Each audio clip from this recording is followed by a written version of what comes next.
Entertainers, promote the shows. Let people know that you're performing, where you're performing, what time you're performing, who else is going to be there, and how they can show up and show out. If you're not promoting your shows and your appearances, you cannot say, I don't know why no one's here. You have to at least try.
Y'all come on in, baby. Come on in.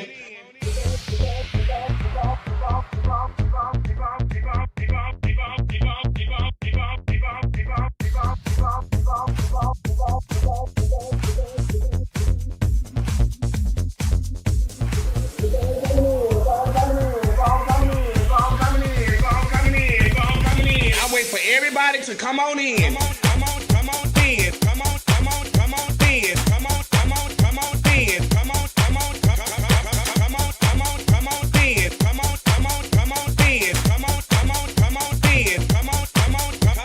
Come on in.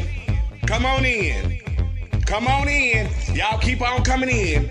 Keep on coming in. Come in. Y'all know when I go live. Y'all know I'm gonna go live. Keep on coming in. Keep coming in.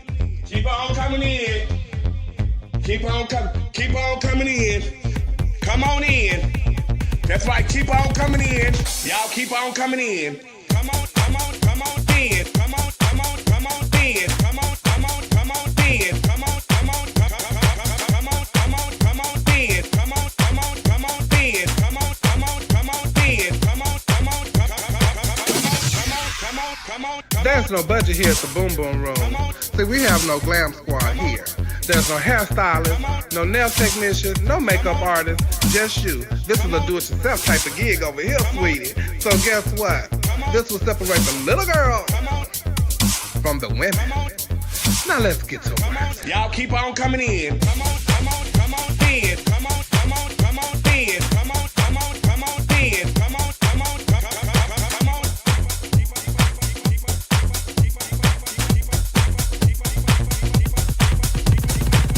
Y'all come on in, baby.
What's up, y'all? What's going on? What's going on? Honey, we in. I'm putting everybody in, child. We in, child. Take this live thing down. Well, I got to add you say, hold on. How's she here? I can only do one thing at a time. She here. We gotta get that live thing down. Yes, she here. Oh, happy Wednesday, everybody. Happy hump day. Oh, yes. My favorite day of the week. I hope everybody got some good hump. All right. Now we're here. Lord, if I tell you now we're here. I don't know what's going on over here. My computer still it's on the mission. So y'all bear with a girl. Welcome to Wednesday night, y'all. It's time to get our judge. We back. Shut alive. Let everybody know what we are doing, and that we are back and we are on. Hey, everybody. It's been a long time since we all been here gathered here today on this gorgeous Wednesday. Yes. How y'all been? Trent, you was voguing over there, and Did you see me in the queue? you was voguing her out her holler. Baby. I gave them a little double O. Wait a minute, Giselle tickled. I gave them a little double O. Yes, I had to see her nose and cheekbones and teeth. What's going on?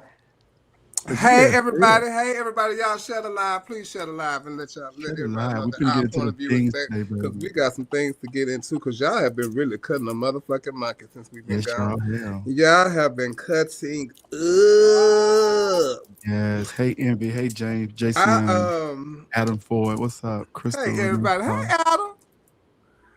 Hey, I literally just got home probably an hour and a half ago from LA, and just got off the plane, came straight home, got something to eat, and came, sat down, and came right here so we could talk about what's been going on in our community. The girls are fighting. We need a refresher. We need a refresher. We need some people need to go dip themselves in the water, baby, in holy water, and purify themselves. Okay, baby. Y'all jumping in fights when y'all ain't even got no business jumping in them. Man, I'm like, what they do to you? Is y'all smoking the right stuff or no? Everybody use the bathroom stall ain't But y'all pissing. click like, click share. Please click like, click share, and let them know that we are here on our point of view. Neil, you been all right? Yes, I've been marked safe from all foolishness. So, out of all harm's way. What about you, Honey. Trent? I've been good. I've been having a nice last couple of weeks. You know, we've been gone for a couple of weeks. Me and Dominique did our show last week and asked each other shit, and it was really fun. Yes, but I came in there and then I had to dip out because I was trying to watch out and I'm at work. Oh, I know you was working. That's the first thing I said. I know. Were you at work somewhere? Mm-hmm. But yeah, we did that. I judged a couple of pageants. Judge Wesley and Sweetheart. Of course, we're gonna get into that. I just left New York for a couple of days with Miss Pat. I just got back today myself. But hey, it's all in work. Okay, that part. I couldn't even do the Giselle, turnabout. what you been up to, girl? Nothing What much. turnabout? The start of the century had their turnabout Monday. Yeah, but I just been working and just trying to get settled into my new place. That's about it. Congratulations. Thank you. Yeah. You relocated to another city, right? Yeah, yeah. No wrong with that. Yes. If Buckhead is considered a city. Oh, okay. Yes. Mm-hmm. Oh, okay. Yeah. Well, that's what we're going with. Congratulations. You don't know what's going on. Thank you. Oh, child. Dominique, how you been? I've been good. Been great. Getting back to normal. We're going to talk about your continental experience in a minute. Get back to your normal. How's that working out? It's going great. It feels good to get back to normal. I know, right? No more having to get up and do, but what you have to normally do, not the additional do. Not the additional. Yes, not the additional do, because that could be a lot. Well, I just got back from being in LA for a week, working every day down there, making some money, meeting new people, and making connections down there, which was really, really fun. I was with Jasmine Masters the whole week, and we worked all over California. How was the experience? Because I know the drag is different down there. I like working in LA. I try to go down there at least like I haven't been in actually almost a year now. Oh, okay. Because Flip Phone have been keeping me so busy, so I haven't been able to go. So I will have to cancel once they schedule me something. But I got a chance to go, and I didn't do my Flip Phone. It was driving me crazy because I had a Flip Phone here.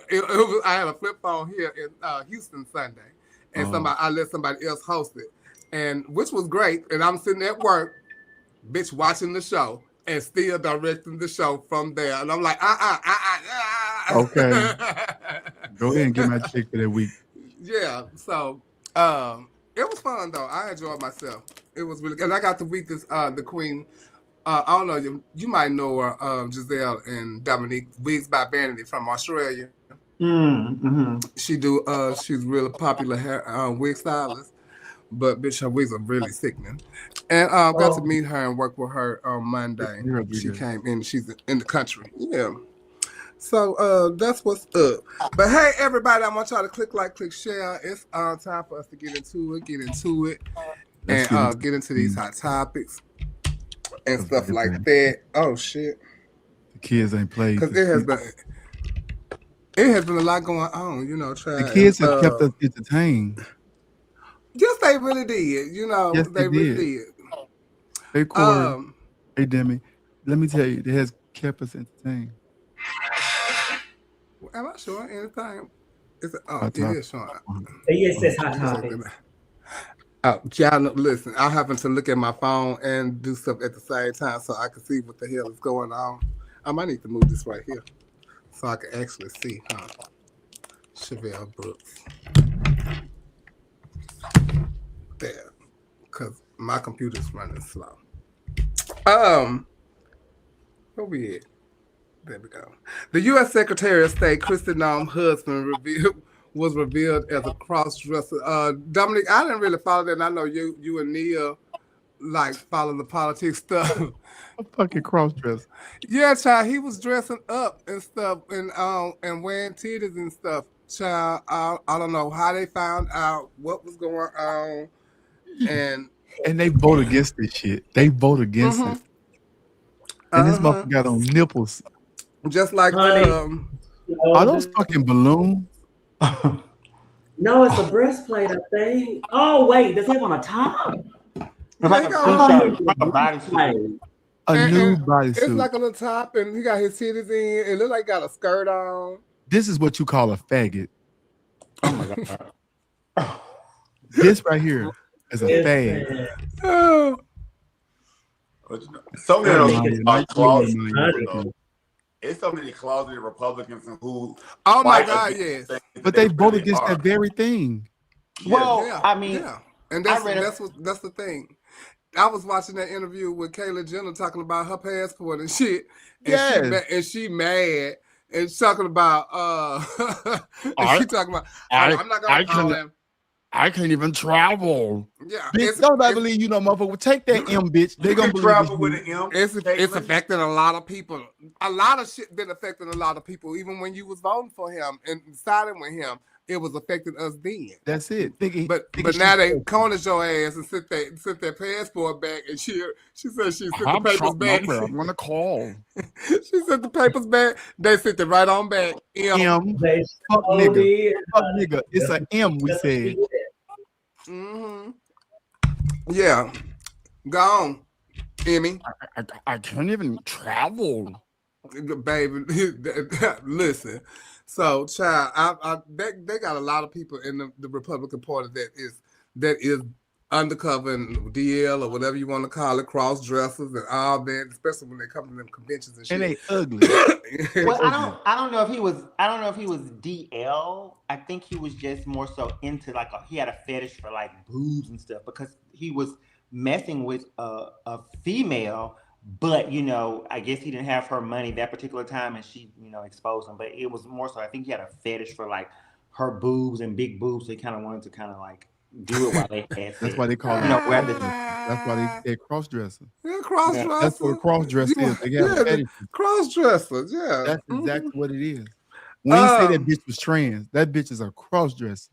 And speaking of Republicans, Chili from TLC, I ain't got no picture enough. Chili from TLC had came up because she had made a post about Michelle Obama, and then she took it down, and then they found out that she had donated to the Republican Party, and it's just been a whole bunch of drama behind Chili. What y'all think about that, Dominique? I mean, we shouldn't be surprised because most people who have money, they vote for people who have their money's best interest at heart. Because they know that because of their lifestyle, they don't have to really suffer the consequences of all the other things that they do. So they vote for who's going to protect their money. So I'm not surprised. And and there's more of them than that will admit it. But I'm sure, if the covers were pulled back, there are so many more that are at the signing. I definitely agree. Neil, what you think? How you feel about them? I'm not surprised, but I feel and they on tour right now. They were getting ready to go on tour. They canceled this shit. I feel like people are ashamed to be okay. Like if you're a Republican, just own the fact that you're a Republican. And some Republicans are not Trumpster Republicans, but I think everybody get lumped up together right now. So it's like if you're a Republican, you are mega party type of Republican, and it's just a state where people they're just afraid to say they're Republican. Because I do feel like a lot of people have Republican values and go in the booth and vote Republican, but you just don't know. Like Tina Campbell of Mary. Giselle, do you think that people should support them still on their tour just because of her beliefs? I think that we as a consumer, we have a right to spend our money how we want to, and I feel as though if if the person we're spending our money with don't align with our views and values, then we have every right to say we don't want to support this person. But it's not shocking to me because no disrespect to anyone who does this, but Chili's dating a white man currently, so it's no shock to me that she votes Republican. You know, she's always kind of teetered along those kind of lines, so it's not shocking. I just think that I wish entertainment people who do align themselves with Trump would just shut up and act, or just shut up and sing, and stop trying to be so vocal about politics when it cuts into your money, you know. And she warned us years ago that she creeped. So now she's creeping on the down low, down there over with the mannequin. Okay. So she warned us about herself a long time ago. Then she told us not to go chasing waterfalls, when indeed this bitch started chasing mayonnaise. And so that's what she ended up with. So now she got a mayonnaise sandwich. Now she could take that motherfucker with no substance, no meat, and no motherfucking season. That bitch not no meat and digest literally, literally. That bitch can digest any kind of way she wants to. And from my understanding, that tour got canceled, and I ain't mad at it. The mother girls can go on their own and do that. Bitch, don't try to be no closet motherfucking MAGA bitch. Get out of here, little thin hair ass bitch. I let me tell you something. I know why Usher had some confessions. He wanted to tell us that bitch was a Republican. He couldn't even tell us.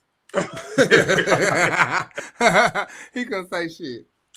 You had talked about Tina from Mary earlier being a Republican, but she is in the news too now. And her husband filed for divorce. I don't know why he filed for divorce. I haven't heard that. I didn't even go into look into that. But my thing was the fact that he cheated on her a couple of times, and she really wanted to leave, and she stayed, and he ended up filing for divorce later. I would be so pissed. First of all, if I would be, and I think she made it. I seen her going off the other day on something. She was talking real fast. I was like, girl. I think she would be upset too, as anyone would be, because you take someone back who has in a sense betrayed you by cheating on you, and you take that person back. Then they say, oh well, I don't even want to be with you anymore. I'm done with this. It's like, oh my God, after I've forgiven you, you now slapping me in the face. I think the lesson that was over 10 years ago. But it's still though, she forgave him. You know what I'm saying? And he still, where she had the card to cheat. I mean, she had the upper hand to divorce him. He pulled it and divorced her. So I think the lesson here is that anytime somebody cheats on you, just leave the relationship. Period. Because you don't fully, because I don't think you will fully trust them again anyway. No. Unless you forgive yourself, just leave the relationship. Yes, just you're gonna always have in the back of your mind every time they leave the house, or they stay gone 10 minutes too long. So when you say, God damn, this motherfucker out here doing something. Baby, you was on that location like, lady, where you at? You can't have no peace. And then they say he first cheated when she first went natural because he had never seen her forehead before. And they said when he finally saw, he said, oh. And then what makes it worse is that he cheated with her assistant. But that was the closest thing to him. Why would you hire a young bitch to watch out to your nigga while you going on tour? I'm walking. You surely is walking. Golly. On your man with that lady legs in the air. I'm not hiring no young. I'm gonna hire an old bitch, 70-something years old, with occasional knee pain. And I'm just gonna have to be like, oh, okay. I'm not gonna give you the bitch to fuck. Bitch. And that's exactly what she did. Cause you're not gonna make me cry my last tear yesterday.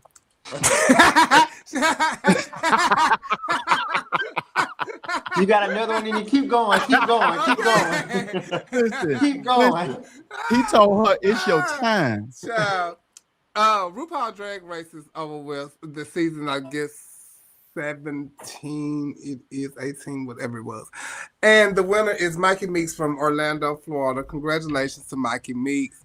And she's a former Miss Glamour. During her her time on the show, that's when she gave up Glamour as newcomer. And so congratulations to Mikey Meeks. And I thought she was really good. Even Drew Barrymore gave her endorsement, because she did Drew Barrymore for the Snatch Game.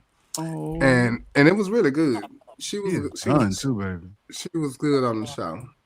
I didn't get to see what she did for when she won Miss Glamorous, but evidently whatever it was, she was deserving because she went on to win RuPaul's Drag Race. Congratulations. Congratulations, girl. They get $200,000 or something. Like $250,000. Woo! Like 100. She get $250,000. She get girl, buy your house. I think her own makeup, something with Anastasia. Okay. And some other stuff. Yeah. Hey, Fuddy. Hey, Fuddy. Hey, Fuddy. I miss Fuddy. Congratulations on your anniversary this weekend at Westland. Yes, honey. Congratulations. Fuddy was a good time. Fuddy spent a while down here, and we got to go out to eat a few times together in a group setting.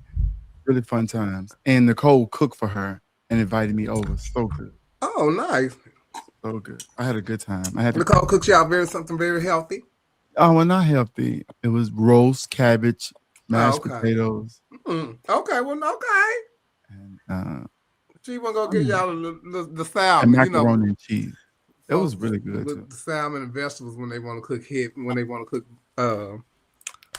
say they cooking people food healthy.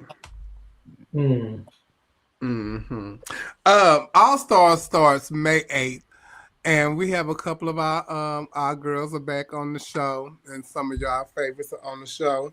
Friends of the show, Kennedy Davenport is on the show. Yes, Kennedy always get into a bag. A baby. We did have a ball, Raquel. Shout out to Raquel, Lord. Shout out to Raquel, Lord. She was over there too when Nicole cooked. We had a good time. Oh, I know y'all did. Kennedy's on the show. I worked with Hershey Chocolate Jete. Hershey Liqueur Jete this Thursday. So I got to meet her. My girl Morgan McMichaels is on the show. Silk and Nutmeg Minaj. Silk with the good milk. Silk with the good. Shout out to Milk. And she ain't got all that stomach she used to have on the other season. Mama got that stomach down, baby. Shout out to Silk with the good milk was on the show. Good milk, baby. And also my niece Akira Chanel Davenport is on the show. Y'all know they got a little beef, right? A little beef going. They had that beef going during the show, so I wonder if they play into the show.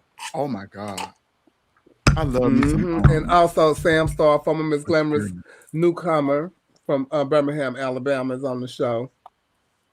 But I had got some inside team. Babe, if I tell you, y'all for the RuPaul's Drag Race fans, y'all gonna gag. Y'all gonna really gag. Y'all gonna really gag. Y'all gonna gag so hard. Bitch. Ain't that it, Yaya? Did you say you going about Yaya this season? Yeah, baby, I told him that's how I start. That's in one season it was Big Mama Don. Right. This Yaya this season. Baby, now it's Yaya, honey. Yes. Yeah. Yes, Yaya. Yes, honey. So I came across a post the other day. Miss Gay America, it was a Miss Gay America I think she was a promoter, or she might have been because I know she's a former Miss Gay America, Gay Louisiana America. I think 2014. And her name is Santana Savage. And she had made a post the other day about Miss Gay America using AI photos. And this was the post. And Miss Gay America had posted these photos of like some of the formers, and they were not to like say that they were them or anything like that. And first of all, Miss Gay America board or any from the team did not post them. I think a fan probably made them, right, Dominique? Mm-hmm. You know, a fan made them, and so they just start sharing them in fun, like saying whoever. I think one of them was like looking like a news anchor. So they was like, I'm news anchor this, and some was like, they were just making like little jokes about the AI photos. She made that post, and so we are just going to allow leaders in our community to go unchecked for using generative AI Ms. Gay America, I'm extremely disappointed. We should, as artists, not being invested time in these trends. Joy can be found in better ways. And then she said, when an organization refers to the former leaders as forevers, Ms. Gay Americas that come with an responsibility and accountability within the organization, I do understand that MGA themselves aren't creating these, because I can't see up there, these portraits, but it will to be seen by many in these times. Representation matters. It matters how we play the game. We all say we are symbols of excellence.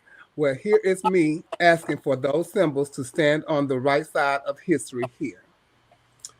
Dominique, you're from Miss Gay America. How do you feel about the post? I mean, I'm not gonna really get too into it because we have not met as a board to discuss the situation. But I think trying to tell other adults what to do. I mean, people are going to do what they want to do, and well, I mean, what everybody's doing it. When you Google anything, that's AI. When you go to some drive-throughs to order your food, that's AI. AI is everywhere, and to try to avoid it is not going to be possible. Lots of people are going to lose their jobs because of AI. It's the way of the future. And so, I mean, I think that if you wanted to talk about AI, make it about AI, but not make it about a particular group of people. If your issue is with the AI, because regardless of who's doing it, it should be a general statement, about. Well, they came. I don't know if I'm cutting you off because my thing is skipping. Did I cut you off? Mm-mm.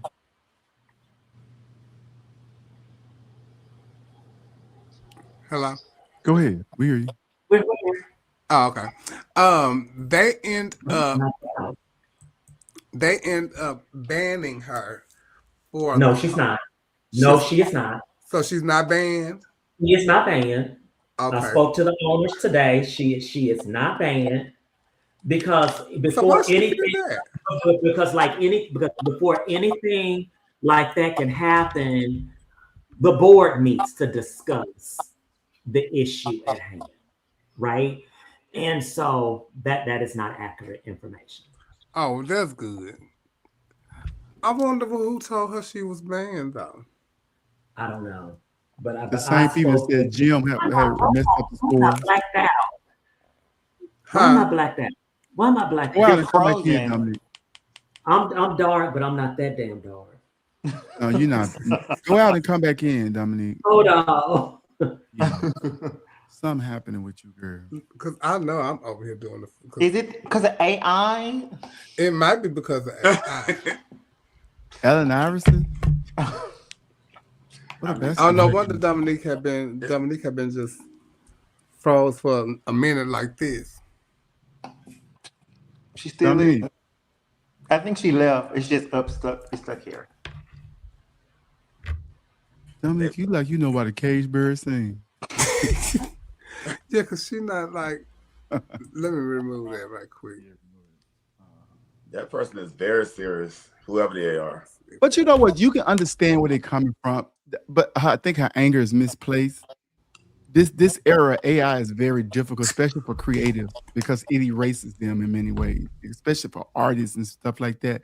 Like people fighting now in the movie industry too for them not to use AI so much because they have background. You have background workers who work on almost every movie and show, and this is what they do for a living. Now they just want to scan them the first time they come, scan them, and AI will be able to use them for the rest of the show, so they don't even have to come in anymore. So they're fighting against stuff like that. So, like Dominique was saying, AI is gonna, it's got the propensity to take away many, many, many jobs. So I get the frustration. It's just misplaced a bit. I mean, it's got to be more than just somebody taking a fun gesture of just taking people's photos and forms and making a librarian or whoever they're making. It's gotta be more than that. But because I don't understand why you would get so upset about just something that was so lighthearted, probably, or started off lighthearted. But we think it's lighthearted because we're not thinking about the big picture at hand. We just got something that's easy at our fingertips. I can tell ChatGPT to do almost anything for me and it'll do it. You know what I'm saying? But we don't know what goes into that.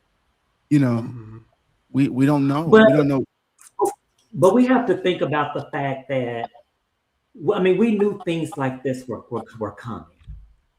I mean, we knew that eventually technology was going to get so advanced that things like this was going to happen. I mean, shoot, we got cars driving people around these days. Baby, I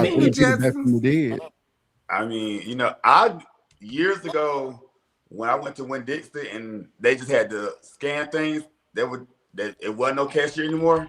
I'm like, oh, there's some good shit technology taking over. Do you know, Neil? I would not go to self-checkout. Also, Pageant Queen. I would not go to self-checkouts. Why? Because I don't want to work there. I know, but I want to steal from there. I ain't stealing. Now they got cameras now, so it's a little harder. But back then, oh yeah, baby, you used to go through Walmart and scan one thing and everything else was free. Yeah, shit. If I got to bag my own shit, I'm gonna bag my own shit now. Yeah, I didn't come to clock in. Yeah.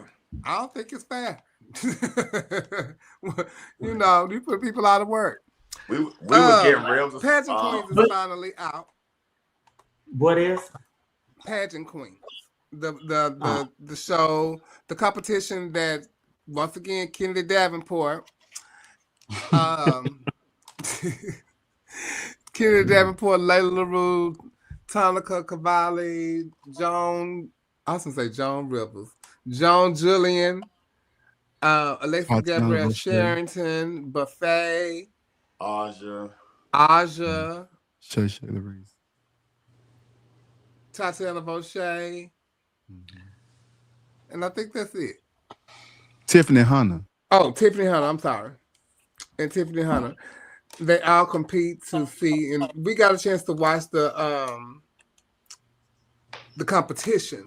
But this is the behind the scenes leading up to the competition, and we didn't get to see who won, but we got to see who was the top two, and the top two was Joan Jillian and Kennedy Davenport. So I guess this is when we're gonna find out who wins the $50,000 at the end of the show. So they said it was on Amazon Prime, but everybody was looking for it and it wasn't there. It's on another app.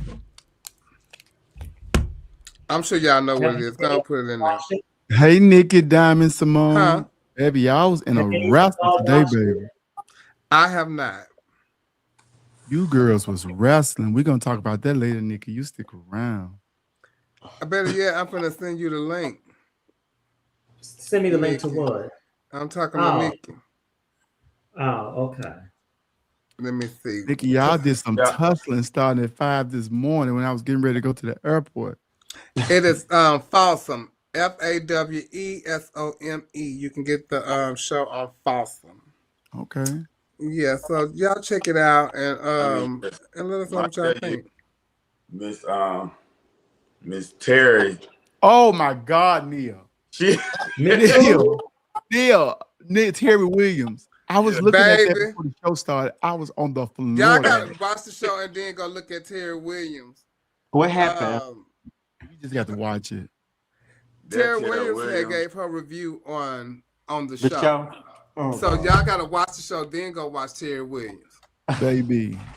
You might want to probably watch Terry Williams first and then go watch the show. Oh, it make me want to go watch the show now. Yeah, because it made me want to go watch the show. Yeah. Terry is a goddamn fool. Tonight is sponsored by Jameson Orange. Shut up. You finna make you an orange tea? I wish. I'm gonna make me an orange and cran pineapple. Terry need to do I'm working. She need to do reviews on her page. He really do. Terry was very funny. And y'all know Terry be real than the motherfucker. Shout out to Terry Williams. Terry be real than the motherfucker. So go watch Pageant Queens. And y'all let us know what y'all think. I'm gonna catch up on it one day. I got some stuff I gotta do over here.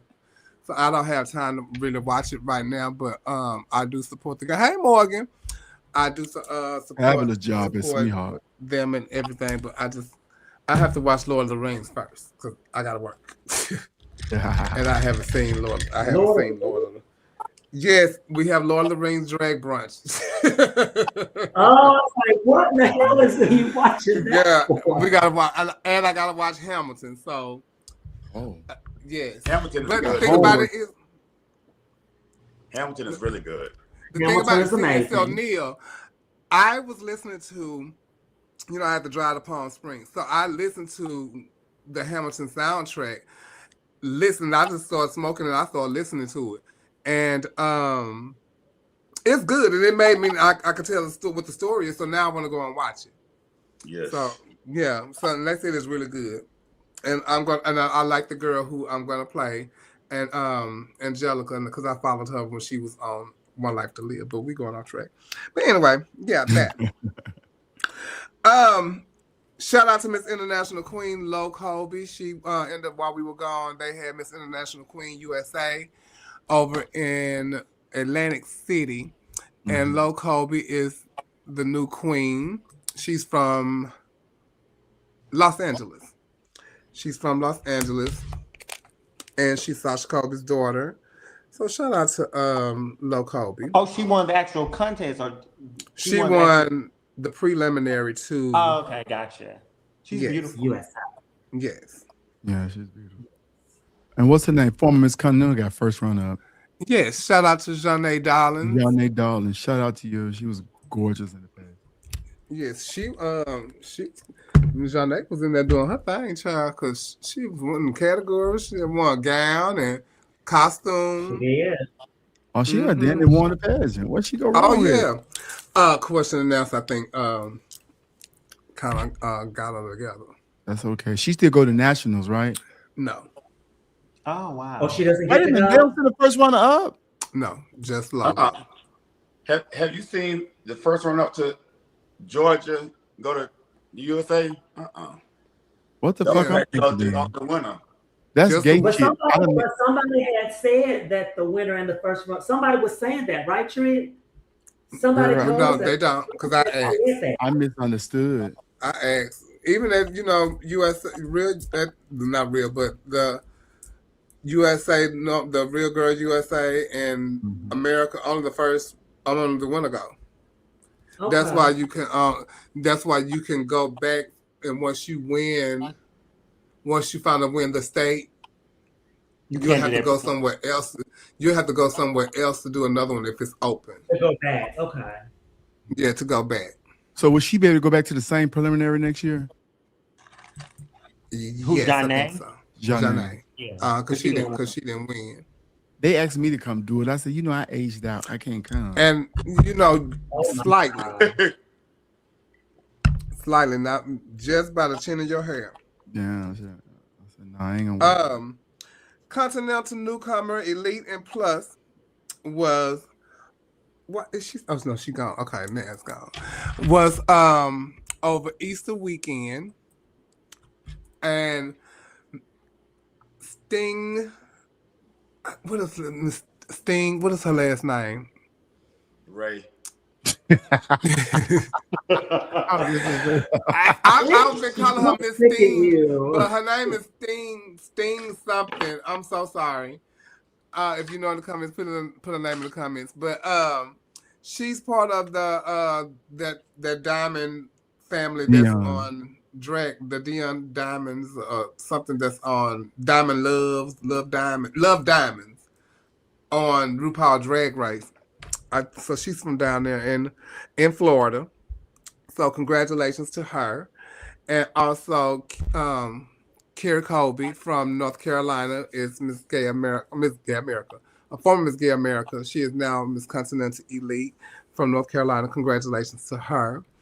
And also our new Miss Continental plus Alexandria. from Chicago.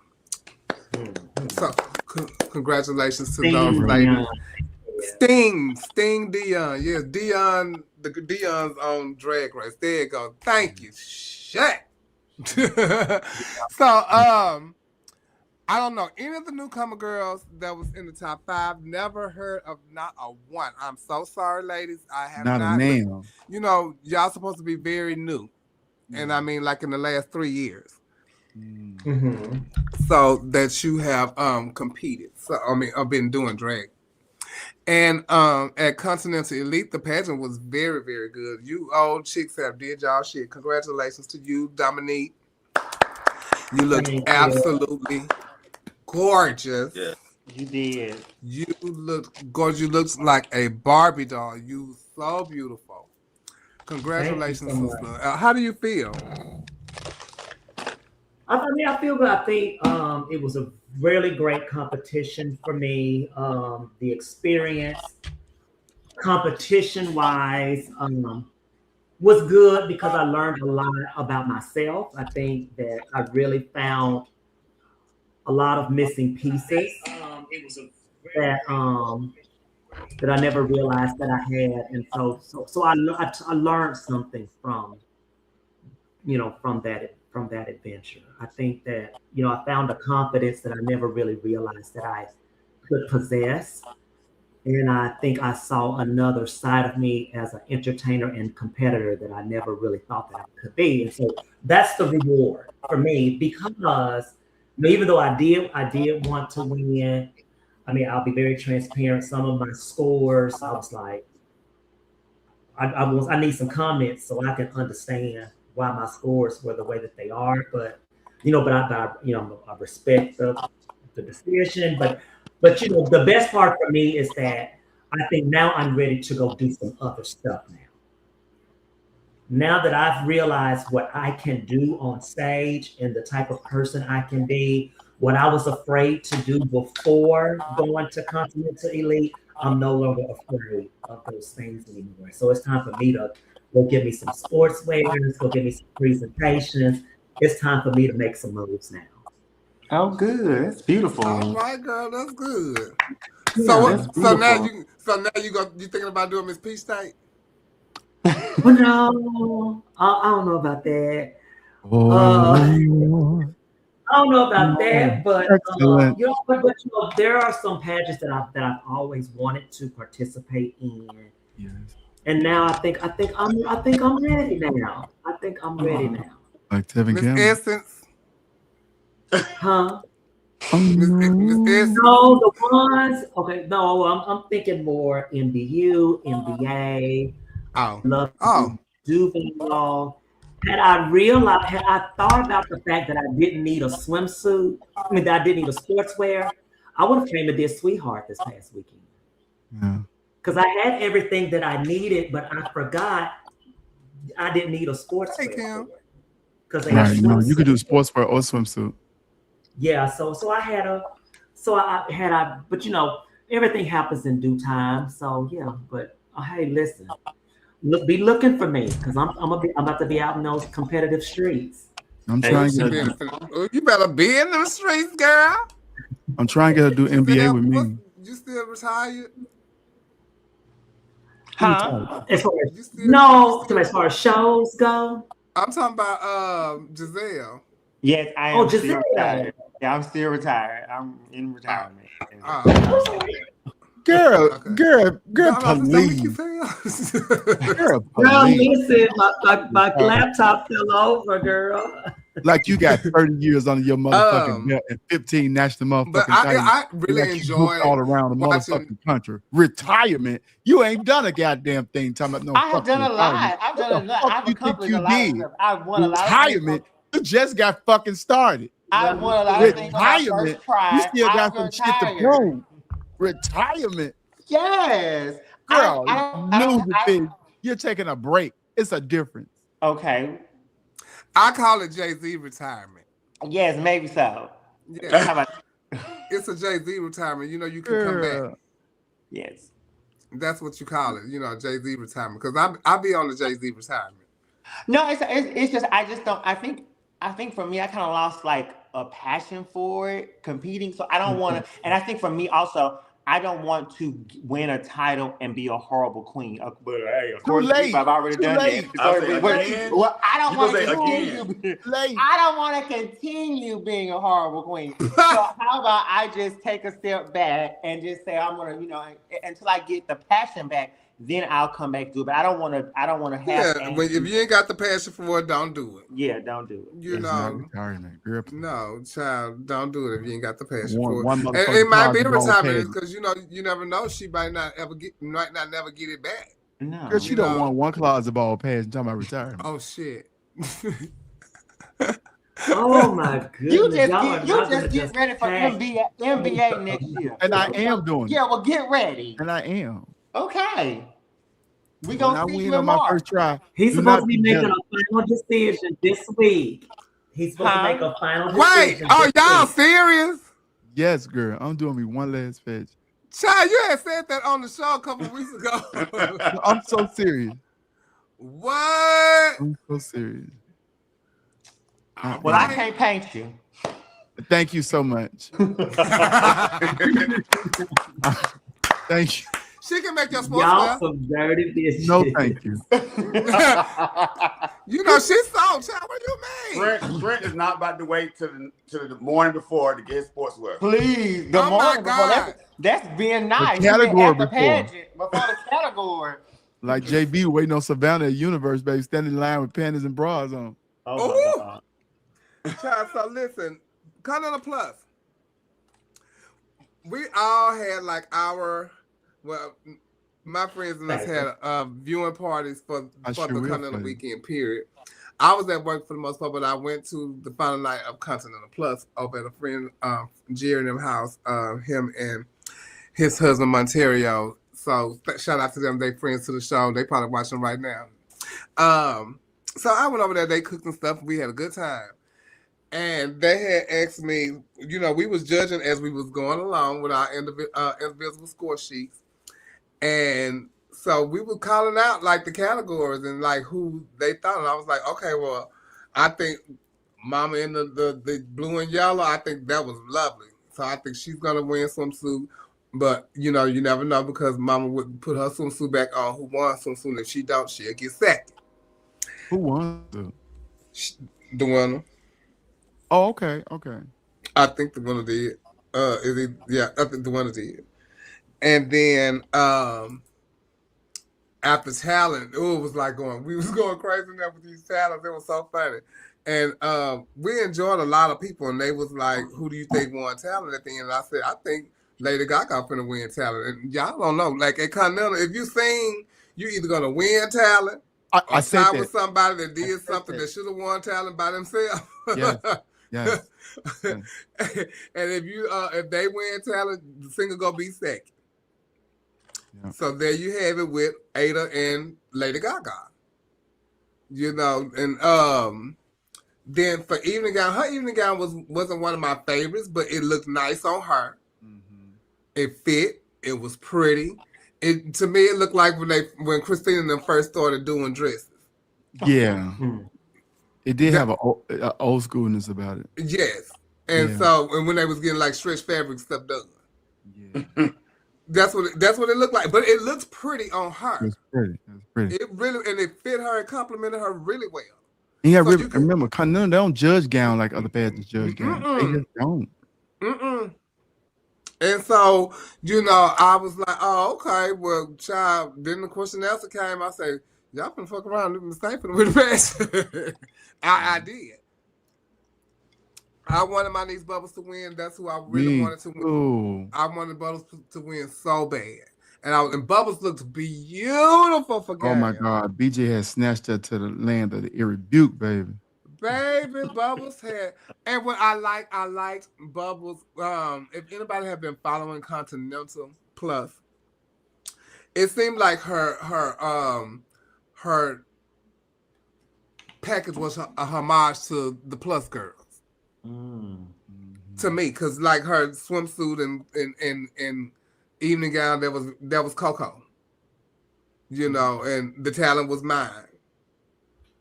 And just like her hair and everything, she looked like the winner. she had that air. Yeah. But I love her air. She has a really nice air. She looks beautiful. You did. Shout out to Bubbles. Shout out to Bubbles. And I know she don't want to go back. I know she made a post and stuff, but I really think she could win. Yeah. Child, listen, we all go through things and stuff like that when we come from these places and say we don't want to go back and all that kind of stuff. But that's when you leaving at the moment, you know. Yeah. When it's in your heart, it's in your heart. When it's in your heart, it's in your heart. But and that's like with USA at large. Until I know for a fact, I knew for a fact that I was never going back, then I could say no. Yeah. But there was time when I had doubt, you know, and I wanted to go back, and that doubt came when I did Bring the Alarm. And then that's when I said I'll never do it again. But then I wanted to go back again. And then something else happened. I said, if this happened, then I want to do it, and it happened. So I was like, okay, well, I'm done. Mm-hmm. So she's not done because she want to be Miss Continental Plus. And just like Giselle not done. To my point. She not even done with that red hat. She keep wearing it. Okay. And she said she wasn't gonna wear it no more. Yeah. Talk about favorite. So the scores are in from Continental Plus, and some people are not happy with the scores. As a contestant, would you rather get the scores days later, or prefer not to know? Because Miss Gay America do it too. I never really had a problem with them sending the scores later. I just never did. And I guess because I never had to compete like that except for Continental when I did it. And then Miss Gay America. So I never really had a problem with that, and, you know, because I won Continental Plus. And then I didn't win Miss Gay America, but when I got the scores from Miss Gay America, it pissed me off. But I didn't go like, I went on a tangent to certain people, but I didn't go on a tangent to the judges. I let it be there because ain't no system going off, and what the fuck you gonna go the fuck off for? And, you know, it is what it is. The scores are the scores, and here they go.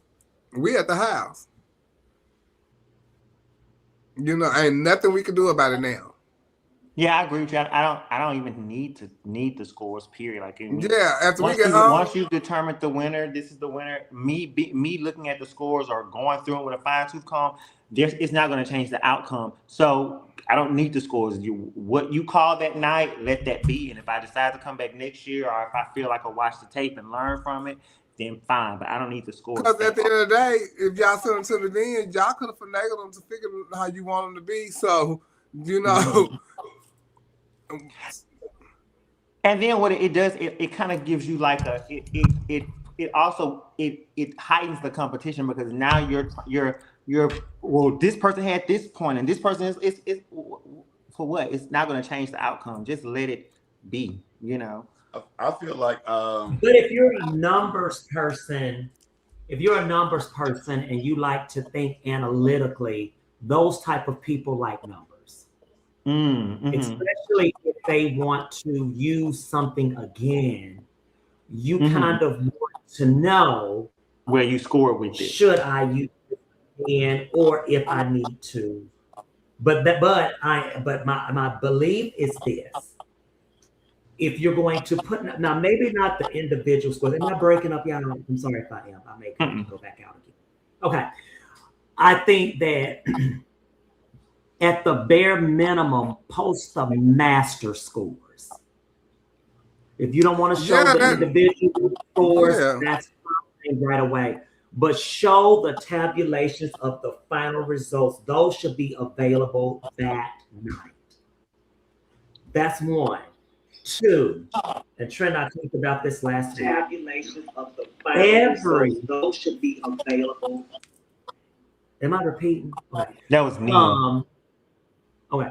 What I'm about to say was that I think every contest should provide feedback in some capacity. I think that as a paying customer to that system, that's the least they can do for you. I agree. Because if I'm going to see these scores and 30 points are available, you give me 15 of those points, I need to know why. Mm-hmm. I agree. I deserve an explanation as to why. And for you to want me to come back to the system, how do I know how to fix it? But once again, you don't know if you need to throw something away and never wear it again, or if it was just a few But things do you not that know? you did. I think you need to get a team too. That I think people don't do dress rehearsals and all this stuff because like I do. I've been in the back with people just making mistakes. I remember this guy. I did this girl makeup and he put this net on her face. He tied the net down her face. It smashed all her eyelashes and shit up. I said, "Do you think that's a good idea to have that on her face like that?" You know what I'm saying? I said, "Well, no, I don't know what I'll do." It'd be little stupid shit like that. Like you gonna smash her motherfucking lash down and make her look Down syndrome out there amongst people. You know what I'm saying? Like listen, there's no way to judge a perfect pageant. It's just no way. It's too many different people with too many ideas of what they think fabulous is. You know, some people are well versed in the topics, or you know, like me, I wouldn't really know if somebody was like technically doing ballet. You know what I'm saying? Like, but you can have somebody down there that does. As long as it looks good to me, it looks good. You know what I'm saying? But you might get somebody who sat down who's technically trained and say, "Ain't none of this right." You know what I'm saying? Like your point off, your stance off, this is off, and they would be able to judge you a whole different way. Everybody ain't versed in everything, so I think you should get yourself a team and make sure that y'all do y'all dress rehearsals. You know, whatever you rehearse is what you get good at. So if you rehearse it well at the house, you're gonna do well on stage. If you know, if you watch the video, if you need to learn how to model the stage better, work on that. If you need to learn how to do question and answer better, go work on that. If your gown not the right length, next time you come, make sure it's the right length. Pick rich fabrics. You can't never go wrong with rich fabrics. You know, smooth hair. It ain't got to be the best hairstyle in the book, but it got to be smooth and clean. It's just little stuff like that that people just be like, "What the fuck?" And a lot of girls don't know how to get gowns made. The people don't know how to make the bottoms. The bottoms be full. You don't want to stone all this top of this gown. It's beautiful. It's stunning. You get down to the bottom, it won't even flow because it's not even cut to be an extra competition gown. It's actually cut to be a showpiece. And it doesn't have that weight at the bottom. Yeah. It's little stuff like that. Get you a team of people who know. Go get that old school. They know it. Listen, they know what stuff's. Stop giving away them little bitty ass points. Stop it. But one point can cost you the pageant. But on the same hand, you can have all of those things in place, but you're still at those 7 people's discretion of how they want to score you. I think we can, and you are though, Dominique. But like I said, like on y'all show, I don't care what them scores said about me at Gay America. I know what I produced on stage, and I know how I felt, and that was and so I can look at those 3 things and say, you know, well, the categories I'm talking about, and say, well, I don't feel like, you know, I will change anything. Well, I mean, so Dominique, so you mentioned that looking at some of the scores of last week, a couple of weeks ago, you might not necessarily agree with, or you want to see the comments. So those, whatever category that was, are you open-minded enough to, because I don't know what category you're talking about either, but to look at that category and be like, you know, I probably could have did something different with that category or in that category. As long as I can understand what you meant by what you said. Or I can call you and explain, because one thing nobody can ever say that they've seen me go on and talk about that person didn't win or none of anything like that. I don't do that. But if you're going to give me something, explain to me, because one thing I'm saying, that's your viewpoint. But I could take that exact same package somewhere different, and they see it in a totally different way.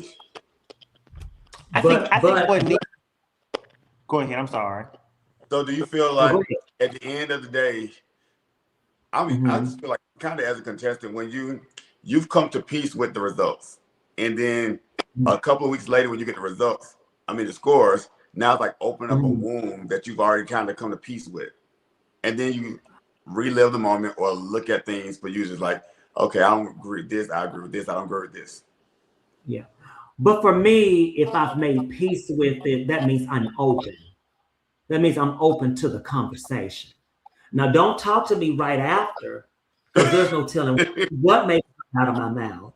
But, once I have come to terms with what has taken place, I'm open to the conversation because you're seeing things more clearly. Because right after the contest, you're in your emotions, you're in your feelings, you're in your disappointment. And the last thing in those moments that you want to hear is people telling, because what a lot of people don't know is that they don't have the art of communication. And they don't know how to relay the same critique, but in a way to where it's constructive and to where someone is willing to receive it. Some people give critiques because they want you to feel like they're a know-it-all, or they just don't simply care about how you feel what they say. So the same message can be given, but just in a more constructive manner. This kind of off-topic. And as a judge, no one read the person you're talking to. Is that Giselle phone? I don't know. Because if you coming to me to tell me something that you feel about me, you could tell by the look in my face if I want to hear it or not. So Dominique, okay, I got a question for you. It's not on our topics, but after not winning a contest, how soon do you want somebody to inbox you a flyer for another pageant?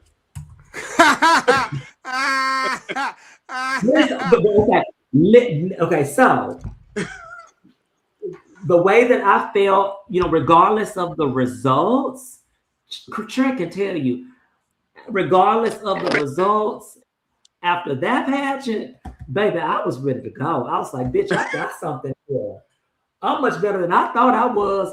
Let's roll. Let's figure out where we going.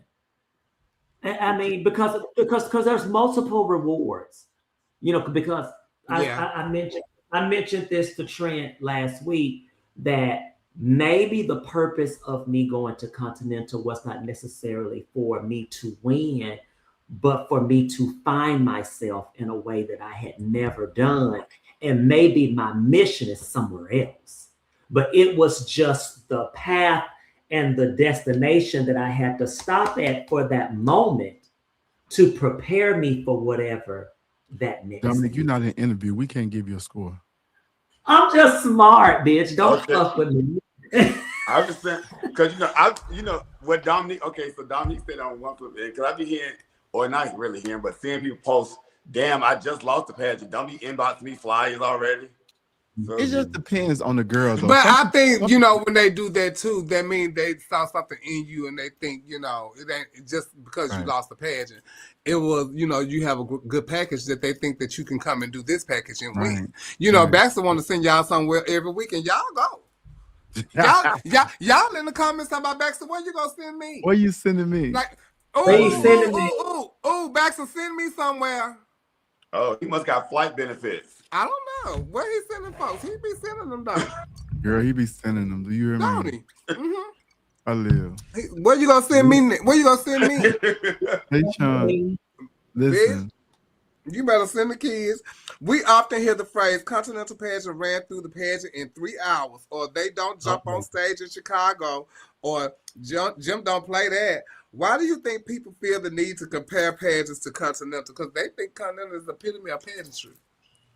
I think people are going to always compare it to what people compare the things that was first as being better. The standard, though. Yes, the standard. So if like the Oscars, that's the first award ceremony for actors, but that doesn't mean that's the best. But that's the standard in which they measure everything. But Continental wasn't the first. But I'm saying it's in a sense one of the first mainstream pageants. Yeah, Miss Gay America. And they respect that pageant as well. You know what I'm saying? But I think that people feel that whatever. But this was more for the fishy girl. It almost felt like a real girl pageant. Right. Because when I beat Mimi, Then I started detransitioning afterwards. And I be hurt. They don't have that on film. They say they would erase it out of here. So they paid me off for it. You know, they like to say that they got stuff from over there at MBU because they like how Jim Flint runs stuff over there at Continental and all this kind of stuff too over there. But everything is like with Jim Flint. You see Rick Finn them being in the front row every year. He judging this year. Congratulations, Rick. He finally getting on the panel. You know, that's what that front row do. You see when it got Miss Dad? Miss Dad be on the front row at MBU every year. Now they putting her on the panel. Yeah, I see. Who? NBA, yes, she is. Dad, mother of Who is this? Thaddeus. Oh. Mercedes. Back in the day, we did used to in Memphis too. We would get out our patches at 5, 6, 7 o'clock in the morning. They didn't start about 11. Y'all sending me back to Gay America Film? Okay, we gonna have to wait because I got something else I'm doing first. Really? That's how. And it ain't Gay America Film. Years ago, I went to. No. Our pageant culture is totally different from back in the 90s. No, the pageants ended at 5 a.m. and the folks, yes, they did, girl. Yes, girl, I was there. And go straight to work. No, not in the 90s when Alphonse was MBU, they had a prelim in Jackson. That prelim was 9 hours long. I left, went home, took a whole nap, came back. They ain't even got the sportswear. Yes, they had like 11 people entertained between each category. That's crazy. Oh, I don't like it. Westland was it 2 weeks ago now? Yes, 2 weeks. Okay, 2 weeks ago now. And we have a new Westland Corp. Congratulations to Savannah Santiago. Yeah. Savannah. Oshun. Aaliyah. Leah Ellison. Oh, I thought Aaliyah was in the page. Oh, yeah, she was, girl. But she looked like a hope. Leah Ellison, Javon Braxton. Who else is up there? Adonis Lavish. Gemini. Jay Wash. Gemini, Adonis. And I can't think of the Jay MI Wash. King he's from Dallas. He's Mr. Black Houston, Gay Black Houston MI right now. Yeah, Jay Wash. So congratulations to those individuals. And Dallas did their thing, child. The MI King is from Dallas. The is it Supreme for at-large guys?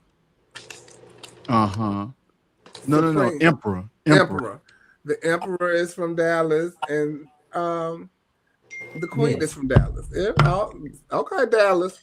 Okay, they call Dallas. All right, Dallas did their thing over there at Westland.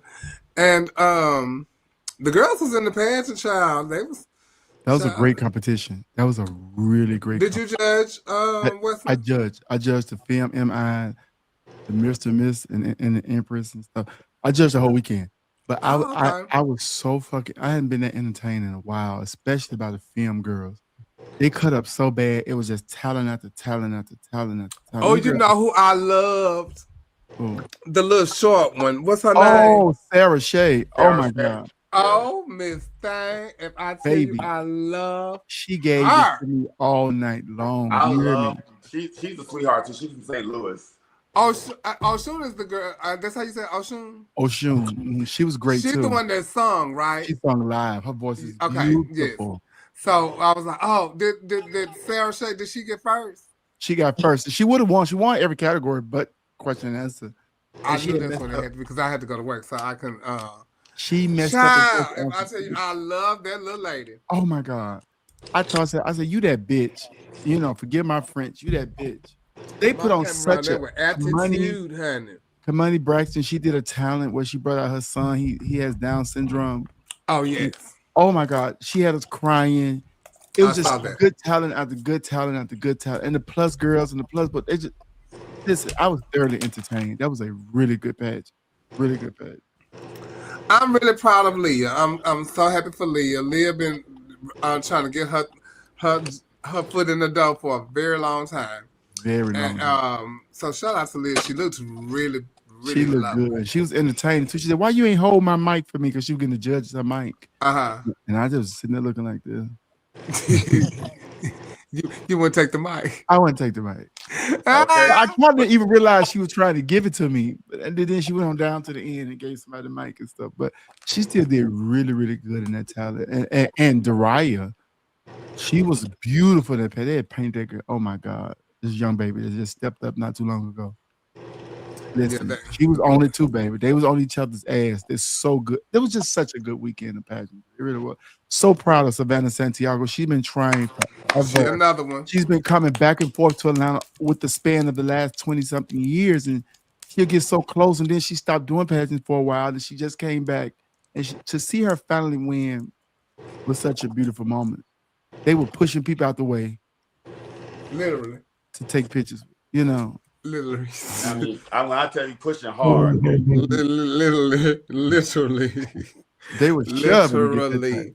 So congratulations to them. And I'm sure they'll do an amazing job as the Western Court, because you have some, well, I would love to think, because sometimes it don't pan out the way we think.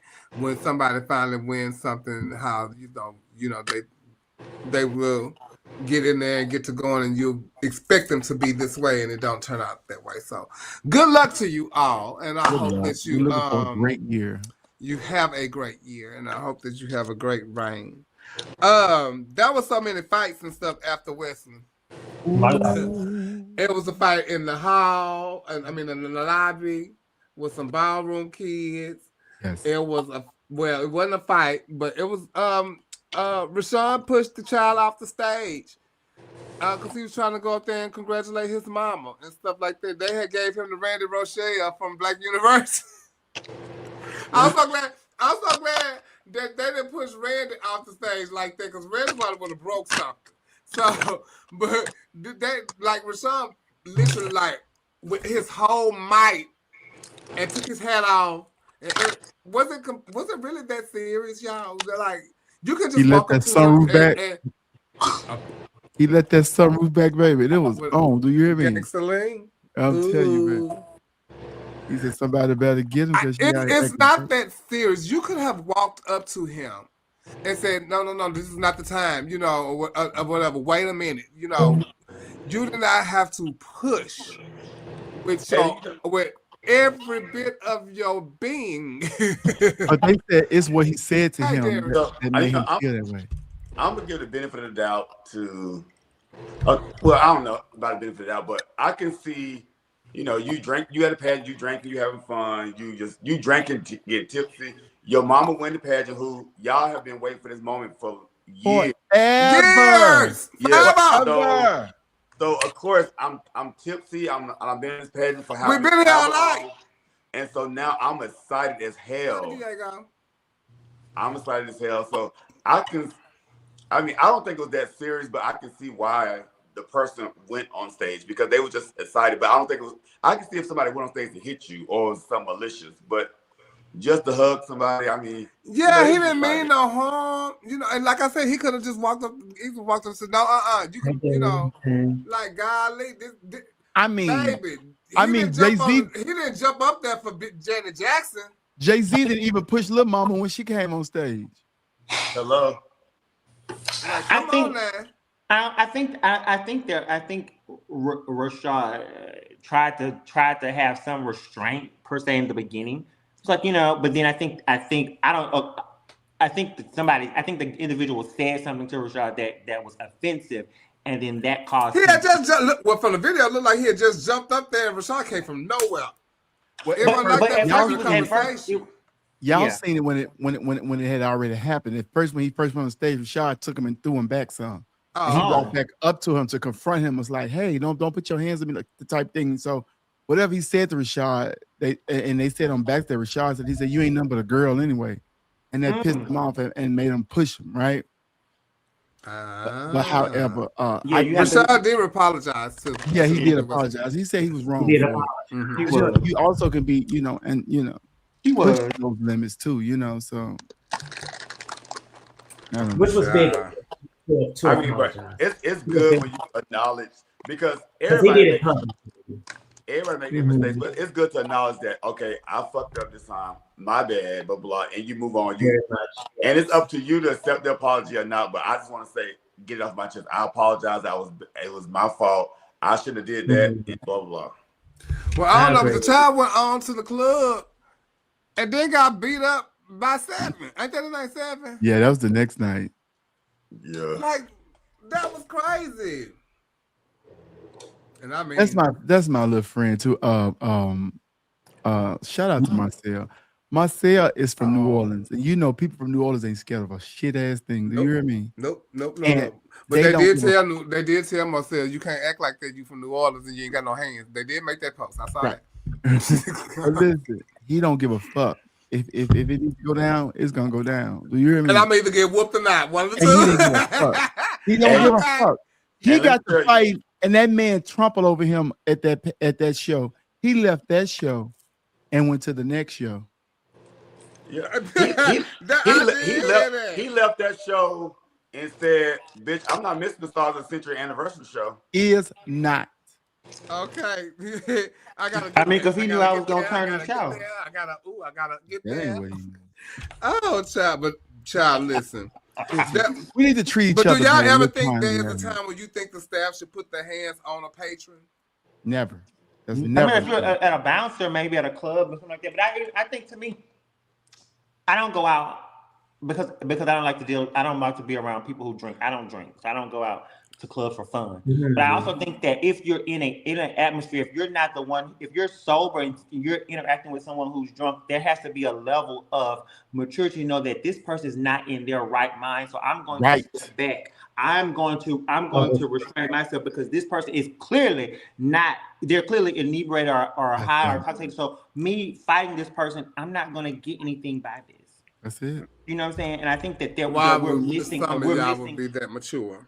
We're missing adults in the room sometimes. And we need sensitivity training too, because a lot of times people feel like just because they want to act like that everybody else should comport the way they do. It doesn't happen like that. It doesn't happen like that. Mm-hmm. Some people drink a lot and they get angry. Some people get sleepy. Some people get horny. Whatever. it treats everybody different. I think we need a bit of sensitivity training because we don't want to be out here fighting each other for no fucking reason. Like I got into it with somebody that was really, really drunk before. And in my mind, too, it's just like, I should just knock this motherfucker out. But then I also thought about it, too. I said, but what would that do for me? Like, I know I can whoop him. Like, I know that he's drunk. And the drunk person not going to remember it happened. Right. And they don't give a fuck. Exactly. I grew up around drunk people fighting each other, then sitting back on the same stupid corner and buying each other liquor and drinking out the same fucking bottle. They don't give a fuck after it's over. And then I'm going to stress myself out. And we talking about fighting at pageants and stuff, and staff putting their hands on patrons. But then after pageants, you have people critiquing the pageants like Baxter. We also critique the pageant on here. I don't think we go hard like that. I know. But we don't go hard. We don't go hard like that. But they have this thing on TikTok, and it's a couple of people from Dallas, and it's called Messy Mondays. And they talk about everything, I guess, through what happened with the 8-week span. And after Westland, they had their Messy Monday. And after their Messy Monday, it was talks about Honey Davenport, who was in Westland film. And bless you. And it was talks about Armani Davenport, who was also in Miss Westland. Empress. Okay, she was in the Empress division. And one comment was that Armani has lost 4 national pageants in a row. So Armani made a post about that person and said about, don't worry about her national pageants, worry about your status. Then who said that? Armani. And then Honey Davenport she was on her way home, and Honey's a friend of mine. And she was getting messages saying, about what they were saying about her and that her clothes were borrowed. And that's basically what they said, like that the clothes were borrowed. And so I guess Honey, was upset, and Honey went live. for those of you who don't know, that they found out that during the live that Honey is a straight woman. And so she said some things about Zamora, and she said, you know, she talked about her status, where she worked. You know, she said some things, but I think what stood out is the fact that she talked about her status and that, you know, that she ain't got to play this gay shit because she's not gay. So that touched a lot of people and made a lot of people feel a certain type of way. So, you know, there were people in defense of Honey, and then there were people who were very upset with the fact of what Honey said. I was going to call her, but I was not trying to let everything cool down because I knew that the phone was going crazy. But she ended up calling me. And we had a conversation. And for me, I told her, you know, that, you know, it's the fact that you are a straight woman.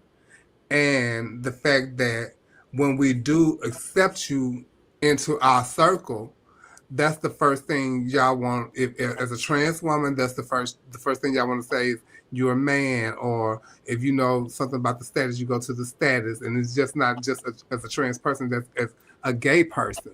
But HIV is not and I told her HIV is not a gay, it's not a gay disease. It's for everybody, and at this point, it's not a death sentence, so it's not a read to be HIV. The read is to not take care of yourself.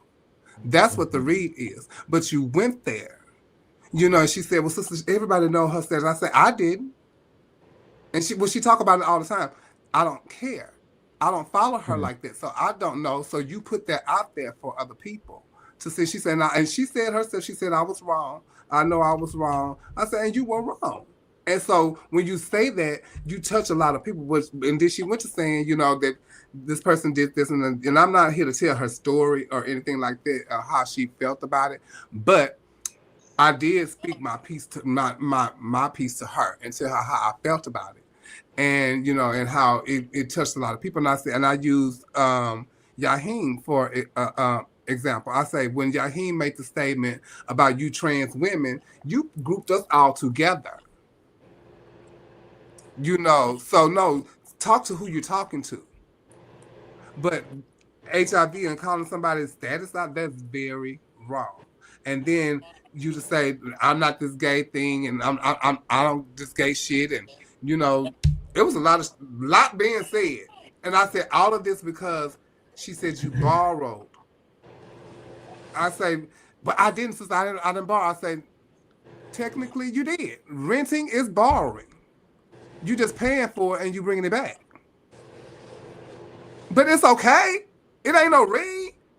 People do it all the time. They read Aja for wearing her daughter dress, the dress that she designed. You know, but who cares? You're supposed to judge what I'm doing that night. And why are you judging me for renting or borrowing or whatever? But and I told her, I said, it shouldn't let you get in your head like that. But she said there was other things that contributed to that. I said, but you didn't say that. You know, you didn't say that. You went another route. Now, had you said that, then and read her for anything else besides the health thing, it would, you know, no tea. But how do y'all feel about? Because I know y'all seen it. Dominique, what you think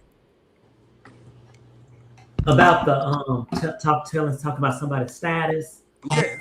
Part. Yeah, I think that's. Thank you, Daniel.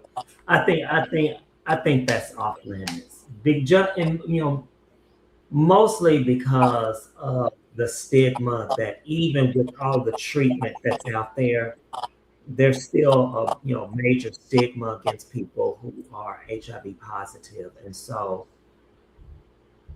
it's always going to be viewed as a negative thing to do. But you know, I'm like stuck between a rock and a hard place because, you know, on one hand I was like, you know, once you get into a reading session with somebody, that's the reading session that you are in, and you can't control what somebody say. However, I just like, you know, sometimes when you put stuff out there, even if you have good intentions with sharing your story, your testimony, whatever, people will take your testimony and turn it against you and use your words that you put out there for positive purposes and turn it into something negative and use it against you. So it's just one of the things, like, you know, I get both sides. I mean, I get both sides. But you know, but that's almost like saying, okay, say like Giselle was pregnant, she lost her baby. We get into and I say, that's why your baby dead. But that's what people do when you share your stuff. Yeah, but you know. I think what makes this situation more offensive, and it's the fact that she's in a sense pushing it like she's shunning.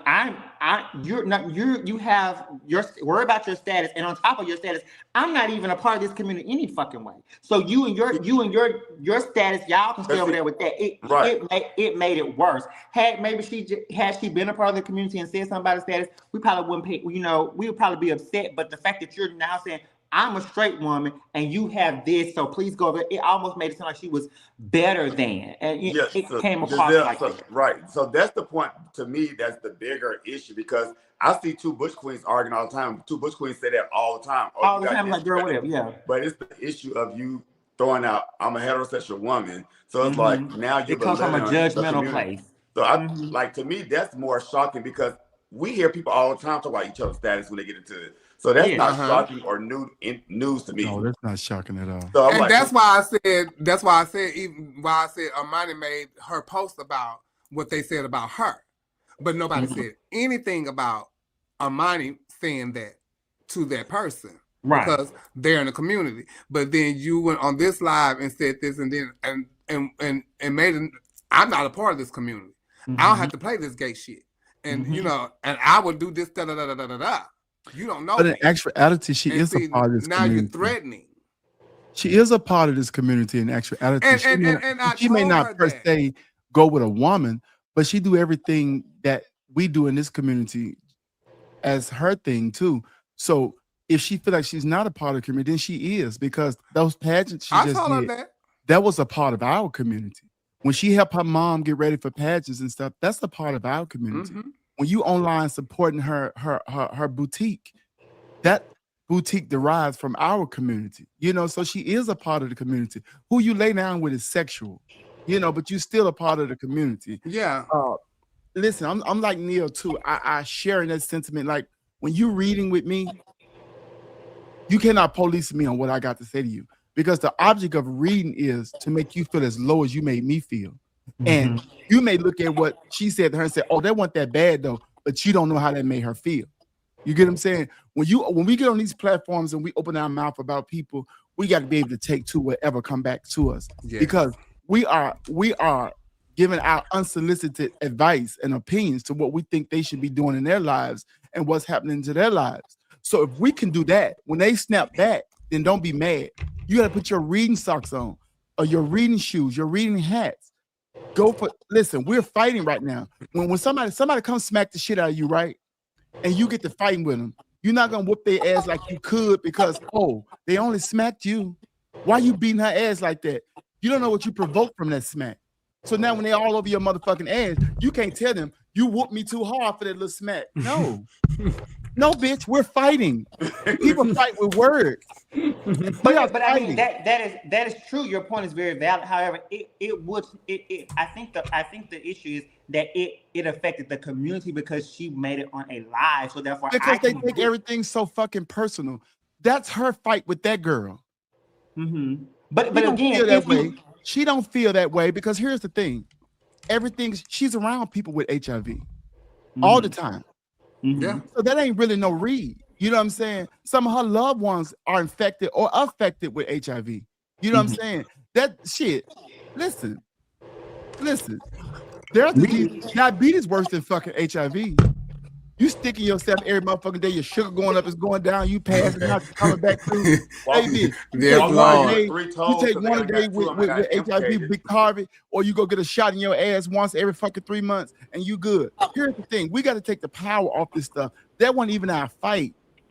people start jumping in. Oh, let me give me a lick. Oh, you said this. I said all kind of shit. When I read that girl when I came here, I said what the fuck I wanted to say. Because all fucking gloves comes off when you go to reading me. We are going to read to the fucking end. And if I say something to offend you, say something else to me, and I will offend you again.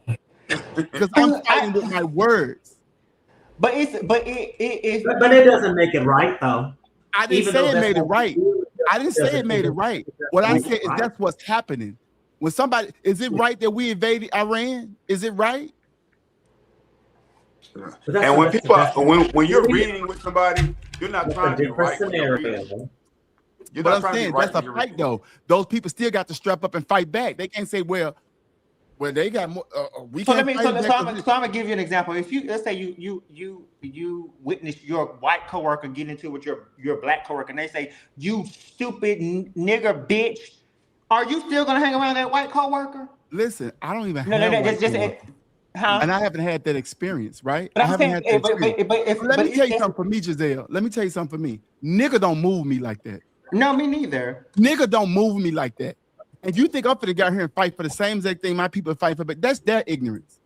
I'm not finna get in a fight with them. I'm not finna let them send me to jail. I'm not finna let them do all this. I don't give a fuck. Call me a nigga. I know I'm not no motherfucking nigga. I know that. What the fuck am I here fighting for? But we can't. But two things can be true at respect. once. Baby, they been took that away from us. You think they're gonna? Hey, baby, it ain't happening on this side of Earth. Well, Honey's here, Honey's here, so we're gonna let her come on and talk to us and tell us about what happened in her side.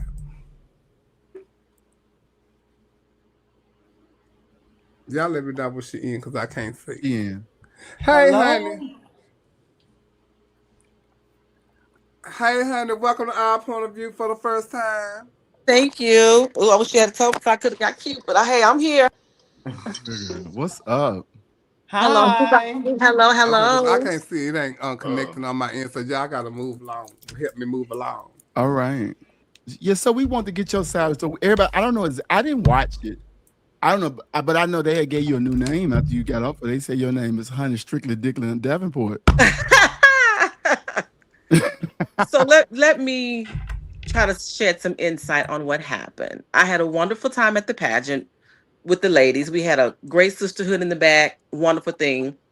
So I'm driving home from Atlanta and then with my mom, Armani. And so her phone starts going off. Oh, these people are reading you and Honey on this public platform. Messy Monday, something I don't never go on there, never been on there. They talking about, oh, it's a broke hoe, or we're gonna talk about the hoe with the borrowed clothes on, and everybody was like, well, who y'all talking about? And so this one individual, well, Honey, everything she had on was borrowed from except for her crowning dress. So you wasn't just saying, oh, she got on a borrowed outfit. You were being malicious. You were trying to be cute, and you were trying to read in your Messy Monday group. But what you didn't know, that I got a little read in me too. So while y'all was sitting on this live being messy and trying to assassinate my character, because that's what you was doing, I had no problems with you critiquing the pageant. You could have said she could have walked better, she could have did this, she could have did that. Say all your pageant critiques. But when you attack me personally, when you don't even know me like that, that's what I had a problem with. And you felt that when she said that your clothes were borrowed. Exactly. Okay. And what was that feeling? Like for me, one thing, it was like, why you worried about what I have on when you also have had on borrowed clothes, not rented, borrowed. So people say, oh, it's the same. Oh, whether it's the same to you or not, it was different for me because I did something that I wanted to be convenient for me. So I didn't call nobody and say, can I borrow your dress? I said, hey, can I rent this from you? Because there was an investment for me, not just borrowing. Because for me, that it meant something different to me. Yeah. I can't speak to what it means to nobody else. And, of course, people loved me enough or trusted me enough to say, yes, this is what I would rent this for. And they got their money months in advance with no issue. So regardless to whether I had on some rented, borrowed, what business is it of yours? If you want to critique the pageant, critique what you saw me do on stage at the pageant. Had y'all ever had a run-in before? So that's what I had a problem with. And then yes, you were trying to be funny. And just to when I did go on my live, first of all, I never called her name. No one never even knew who I was talking about because there was a panel of y'all on this live. It wasn't just one person, but you were the main person who had everything to say. So when I went live, everybody now wanna because even the people that were on the live felt the ways about what you said because they were the ones who was calling saying, get on this live. But I was driving, so I couldn't get on the live, or else I would have addressed you on that live. But by the time I stopped and pulled over, they had either ended it or it wasn't there anymore. So I also heard some of the things that y'all said because when our money clicked into the live, I could hear y'all. No, you weren't on there trying to be cute. Or you was on there trying to be cute. You weren't on there trying to be giving no constructive criticism. You was trying to be cute. So you can't hit me and then tell me how hard to hit you back. You can't disrespect me in public and then want me to call you and have a private conversation. And again, I never called her name. I never even addressed her. It wasn't until you started getting pushback from other people saying, oh, well, yeah, you shouldn't have did that. And why would you attack somebody that supports everybody? I support everybody. And when I say I'm not gay because it was, oh, should a gay girl be doing, should a straight girl be even doing gay pageants?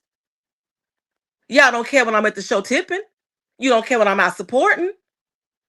I don't care about what your sexuality is. So why do you care about what I'm doing? So you ain't never wanted no cat? So along with that and some other things that I had going on, even in the pageant, that was just the icing on the cake for me. So again, we need to stop wanting to jump on these lives and try to belittle and degrade people. Y'all don't even know what people got going on mentally. Did you understand? And am I proud of some of the things that I said? Absolutely not. I'm not proud of some of the things that I said, but I never addressed her directly. I never called her name. It wasn't until you got on the live, got on her live and wanted to try to apologize. Then people knew who I was talking about because, baby, I never called her name. So you can't say I outed her because I never even addressed her. So no, I wasn't maliciously, and I didn't even weaponize her. All I said was worry about your status. That's what you need to be worrying about. You, something that she has put out multiple times on her platform. So this person, somebody staying Dallas. And I address since everything want to be about me wearing some borrowed clothes versus rent clothes. So yes, I did go into a little bit of detail saying I rented these clothes because I could afford to.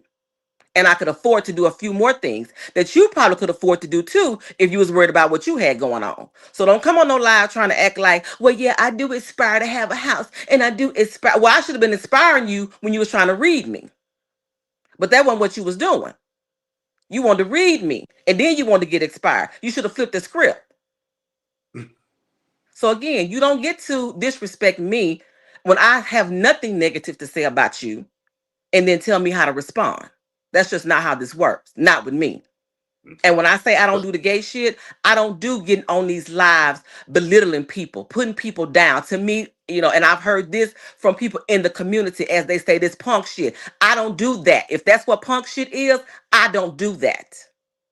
I don't get on a public platform belittling and degrading people. That's not my character. That's not who I am. So now we all can critique a pageant in our little girlfriend group, on our little friend group. Oh yeah, she could have did this, she could have did that. But you can't even go back to my page even before I even became start doing pageant and performing and hear me on no public platform belittling, degrading, and trying to talk about and put nobody down. I don't do that. So that's what I meant when I said I don't do this punk shit. I don't sit on here on these platforms trying to be cute at somebody else's downfall. That's not what I do. And for those that do it, that's them. But you don't see me joining in on it. You don't see me commenting on it. You don't see me responding to it because that doesn't work for me. So I can't see any questions. I don't know. She said they're asking you questions. Can you hear them? I can't hear questions. I'm sorry. If y'all can hear me, I can't hear any questions. Okay, so you can't hear us? Okay. So. I don't know if y'all can y'all still hear me? No, I can't hear them. But you can I can't hear y'all. Okay. Hello? Dominique, can you hear me? Hello? Dominique. Are you on mute, Dominique? Yes, I can hear you. Oh, I was like, Lord, we trying to ask questions. I'm sorry. I couldn't hear my phone. So the whole time she was on there, y'all, she can hear y'all. Yeah, because we over here trying to ask questions. Oh, I'm Oh sorry. my I couldn't God. I'm hear. over here trying to fix my stuff. And can y'all hear me? Yes. Yes. I can hear y'all now. Can you hear me now? I can Yes, hear I can hear. I'm listening on my phone. I heard the whole thing. So since that happened, have you and the person had a conversation since that point? No, I have not spoken to her. Does the person stay in Dallas? Yeah. So, and that was the thing too. She lives in Dallas. We do shows together every week. So, when I do the shows, she does them more frequently than I do. So, but yeah, we work at the same clubs. We do the same shows. So again, I was also taken aback. And so, like, girl, why you attacking me? Like, I be at your shows. I tip. I support. I'm always complimenting you. So, like, I was taken back as to why you was trying to come so hard trying to read me. So that means y'all eventually will run into each other then. Absolutely. So that's a private one-on-one conversation that y'all would definitely need to have to move forward. I'm good on my end. Or do you want to move forward? She said her public apology. I didn't respond. For me, I'm good. I like peace in my space. And Chevelle know I came into this pageantry world because it was something that I love. I love the people. It was positive for me. I don't deal with negativity. And so I'm good on her. Like she don't have to say anything else to me. I'm good on her. I don't have no animosity. I don't have no beef. I'm good on you. Once you show me who you are, I'm good on you. Well, did you understand the backlash that was happening and why it was happening? Because I think a group of people felt like they were damn. It's like when the gloves are off, she don't fuck with us. You know what I'm saying? Like, to make certain statements. Do you understand the ramification of that? I do. I understand the backlash only because the people didn't hear what happened in the front. People always go to, well, how you responded. They never go to, well, what made her respond that way. So I did understand the backlash. I accepted the backlash. I ain't argue with nobody. I allow people to have their opinions of the backlash, of what they had to say. I didn't go back and forth with anybody because at the end of the day, I said what I said. I did not mean to hurt anybody that I loved, but you cannot get on a public platform and disrespect me and then tell me how to respond. So the disrespect was in her talking about your package for the pageant. Yeah, the disrespect was from what I heard and from things that were said to me was because again they were going down talking about not only me, they had whatever they had to say about our money, but then it was her who wanted to try to press the issues. Well, ain't nobody gonna talk about the broke hoe they had on the barber clothes all night, everything but a crown and dress. And I'm like, what? But you know what, honey? You don't let no hoe make you mad with that, because girls have wanted other girls' clothes forever. This is not the first time this happened. This won't be the last time it happens. Absolutely. The rules doesn't say you can't wear a gown that's already been previously worn. It just say gown. It has to fit right and it has to look amazing on you, right? So like in the future, don't let them hoes bother you with that. I know girls who bar all the way through national competition. Girls who we look up and revere today was in borrowed clothes, winning these big national pageants, celebrating 20 and 30 years. I mean, so a good package is just a good package. You know what I'm saying? Mm-hmm. And I understand that. And again, and the person who had all this to say, you be wearing barber clothes, so that's why I don't even understand why you even went there. You should have just So maybe it was the broke hoe coming that kind of like made you feel that definitely did not sit well with me. Right. I worked very hard for the things that I have. I'm very proud of what I do. And Chevelle knows me, and I say Chevelle because she knows me personally. I work very hard for what I do. And again, I don't sit around I don't sit around demeaning and putting people down. And you don't even know what it took for me to even get there. Mm-hmm. And you don't know the struggle I had even being there. She said she never said broke hoe. Let me So let me ask you this, honey. Whether you said it, whether somebody said you said it, that was what you were trying to insinuate, and I didn't like it. So how long have you been doing pageants? This was only my second national pageant. Okay. So now when people see Honey Davenport at the pageants, we know we're gonna come out and see Honey Davenport because we know you now. So yeah, just like I told you when we were on the phone, Kyoka, welcome to the world of pageantry. You know, like you said, this is only your second national. This is like, you know, welcome. You go if they're not talking about you, then it's a problem. So whether it's good or bad, you know, they gonna always have something to say, and especially these days.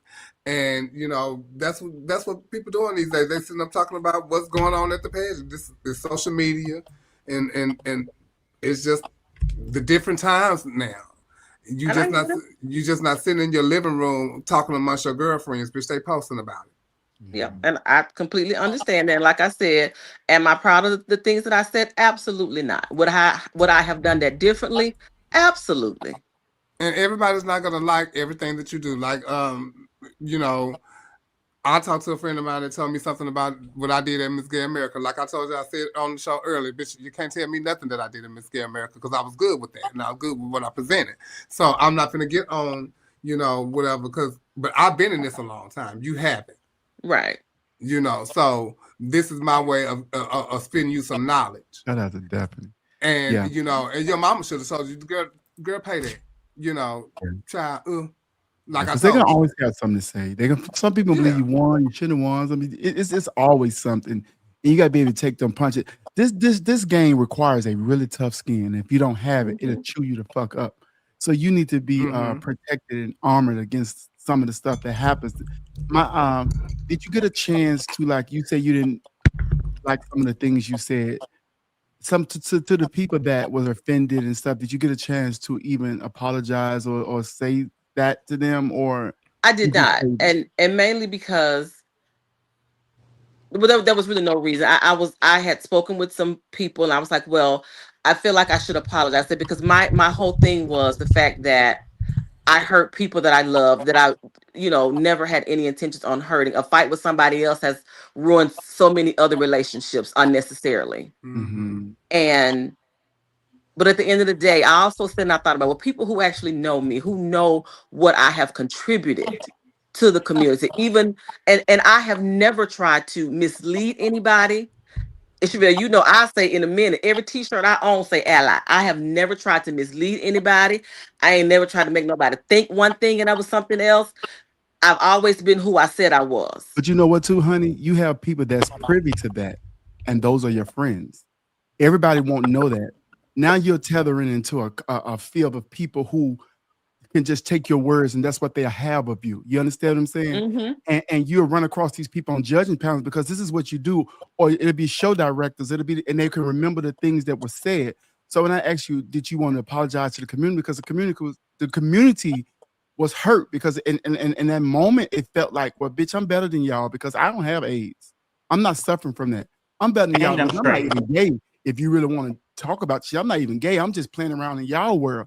And so this is our world, and we're protective of this world because unlike you didn't have to go through some of the things that we went through growing up trying to be a gay in this world when people was you know, pushing us out and not wanting us to be at home with our families and stuff. And we lean to this as a means to have a family, a sense of being, and a place to be. So when you say stuff like that, what happens is you discount a whole group of people who feel offended and attacked, and they don't even deserve that because now they think in their head, you're not even one of us.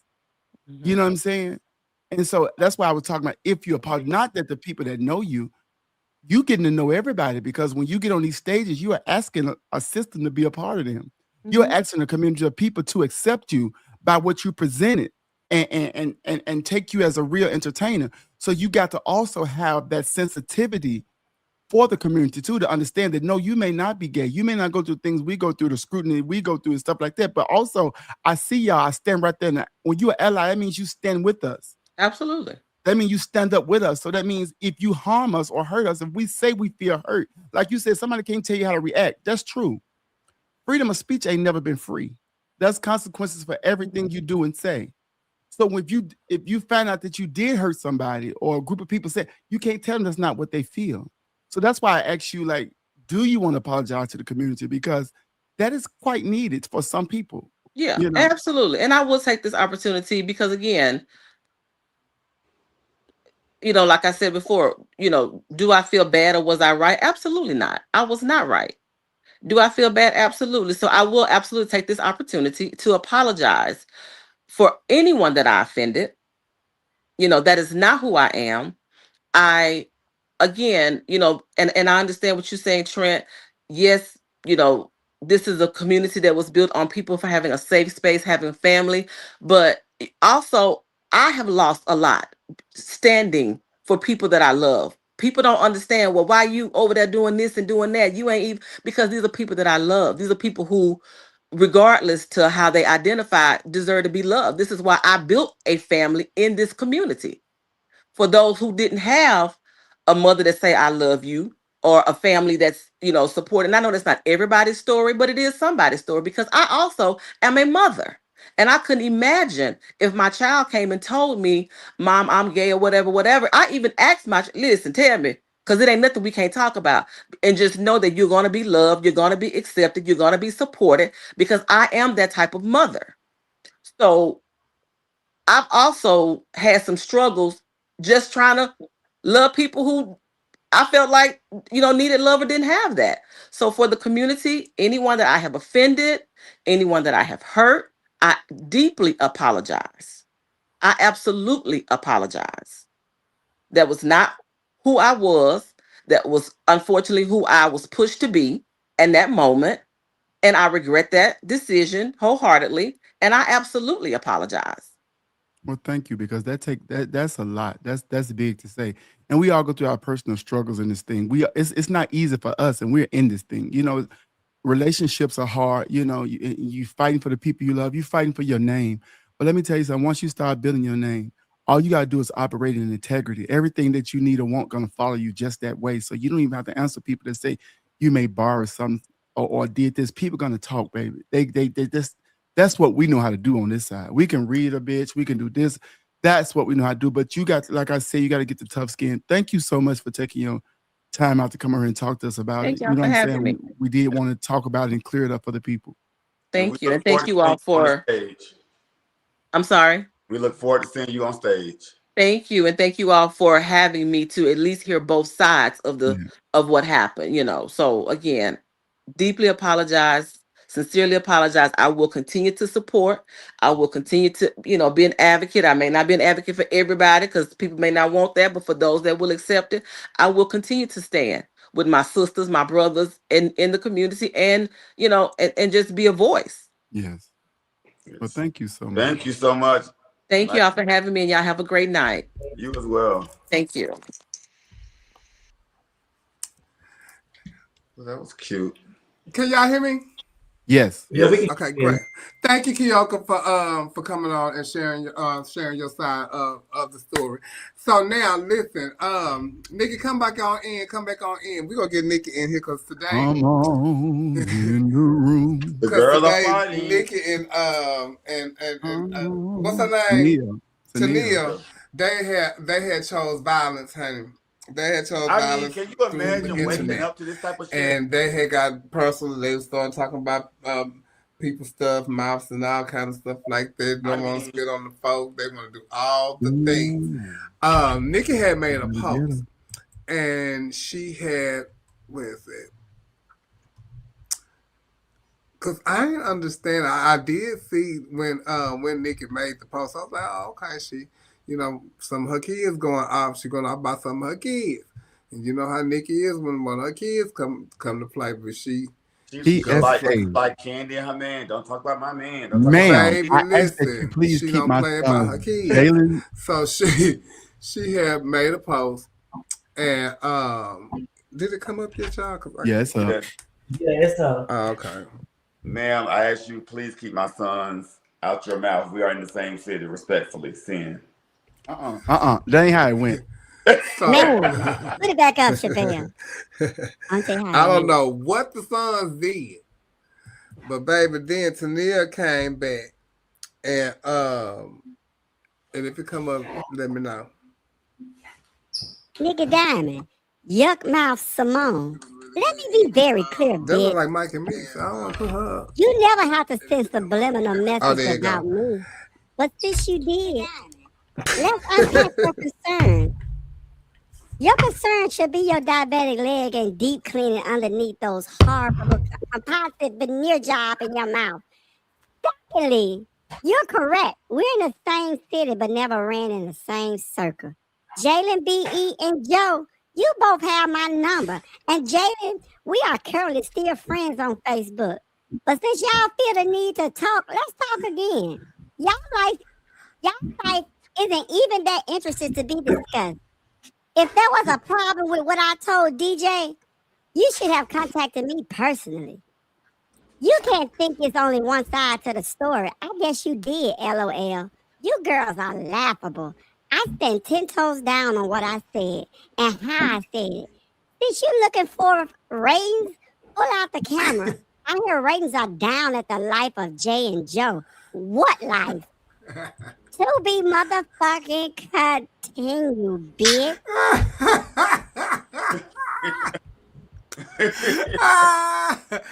Bitch, I tell you that was funny to me. How you, baby, is this you going yet? Oh damn, let's go. Okay, so I don't know what the hell Joe and Jaden did or whatever the case may have been. Honey, like god damn. So they was going back and forth for hours. Hours like that song. Hours, baby. They sending location. Ain't nobody drove up yet.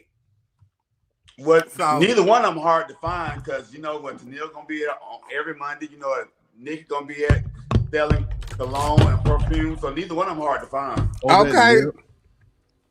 She had Lips. She had Nordstrom now. You know, no tea. But Nick is here, and she's also here on Our Point of View. Pull up to my bumper, baby. Let's pull Nikki in. Y'all gonna have to leave because y'all know what's going on up here and I can't see nothing. Welcome to Our Point of View. Friend to the show, Nikki Diamond Simone on her way to Miss Gay USA and right. Hello. Hey girl. Hi. What's Nikki, going on? Can I ask you a question, Nikki? So who are the two people that y'all talking about? I know they Jalen and Joe are my son. Jalen is my son, who's been my son for years. Jalen and Giselle became my child at the same time. And Joe is Jalen's husband. And I had gotten, this has been going on for quite some time. I just didn't get involved until they just had enough. And I didn't want it to get to the point that it got to. I was just basically asking her just to stop what she was doing behind the scenes. And I don't want to get into it because I don't want to, bring their business to this. But I was just basically asking her to stop because as a mother, my child is hurt. And they had a relationship that they were very close at one point. And I woke up to that post that y'all just posted this morning. I mean, I woke up and before I responded on the internet, I called her.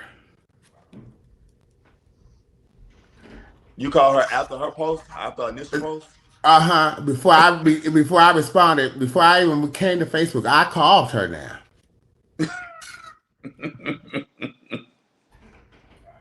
And it became a shouting match, and I cussed her ass out.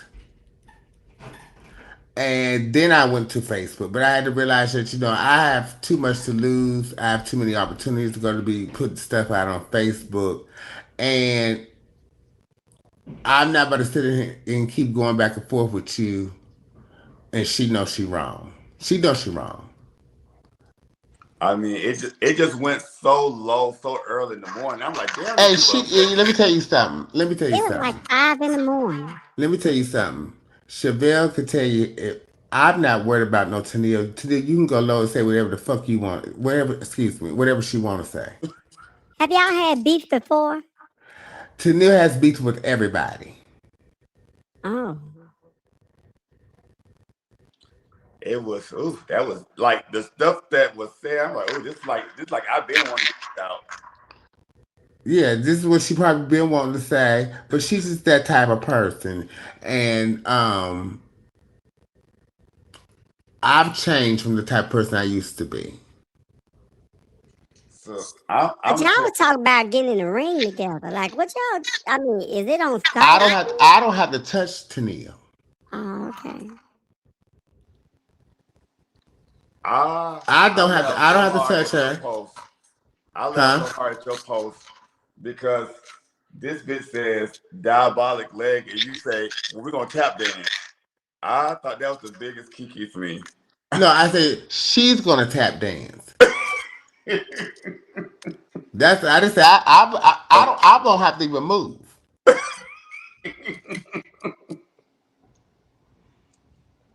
That y'all. That's what I meant by that. I hope y'all work it out. Ain't no working it out. Ain't no working it out. Ain't no coming back. I don't even want to be bothered with her. I didn't bother. I have not said into Tennille. Tennille has carried for a while. She cared about at my son's wedding. She cared. She's just been carrying, and I stayed out of it for as long as I possibly could. To my sons, I said, "Okay, this is enough." Do you think it would have been received? Because they're not going to address. I've taught my sons. They're never going to address a woman or a trans woman. They're just not going to. They're not going to do that because then it's the problem with me. They're not going to do that. Do you think it would have been perceived differently had y'all had the conversation prior to everything going on Facebook?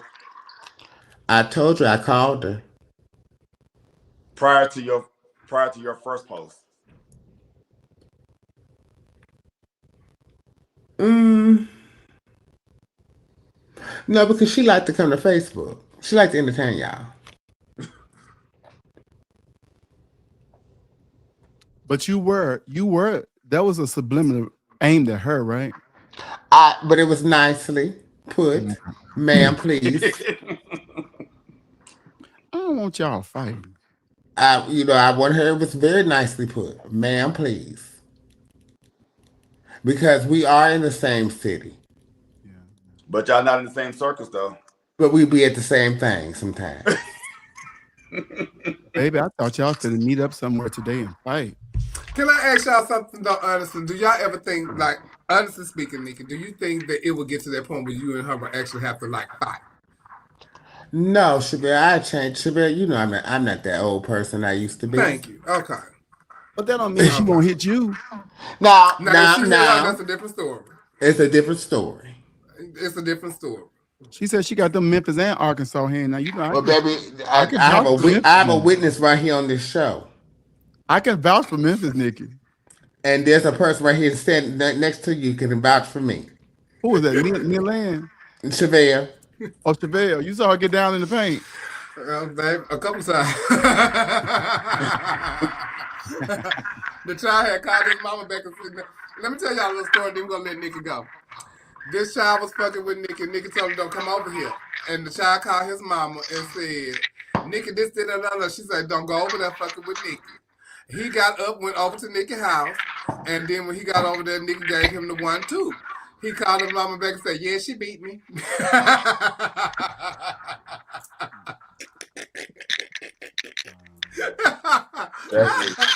But Nikki, you are a mama bear because baby, you come up for your children. Where did that come from? That's how I was raised, and you have to realize, Giselle, Jaden, they were kids when they became my kids. 16. So they've been around me that long, so I feel like I've helped raise them. So I feel like those are my children. Yeah, it's a deeper connection. There's a deep connection. We've been through a lot, besides pageantry, and what y'all know. Right. You know, Giselle we were together every single day at my hip growing up. She beat me. Well, Nikki, it's always entertaining to see you growing off or whatever. Nick, you gotta come up and play with us like you used to. Okay. Oh, I would love to. Yes, come on. But girl, so Nikki, y'all don't want no resolve. Y'all just want to be whatever it is.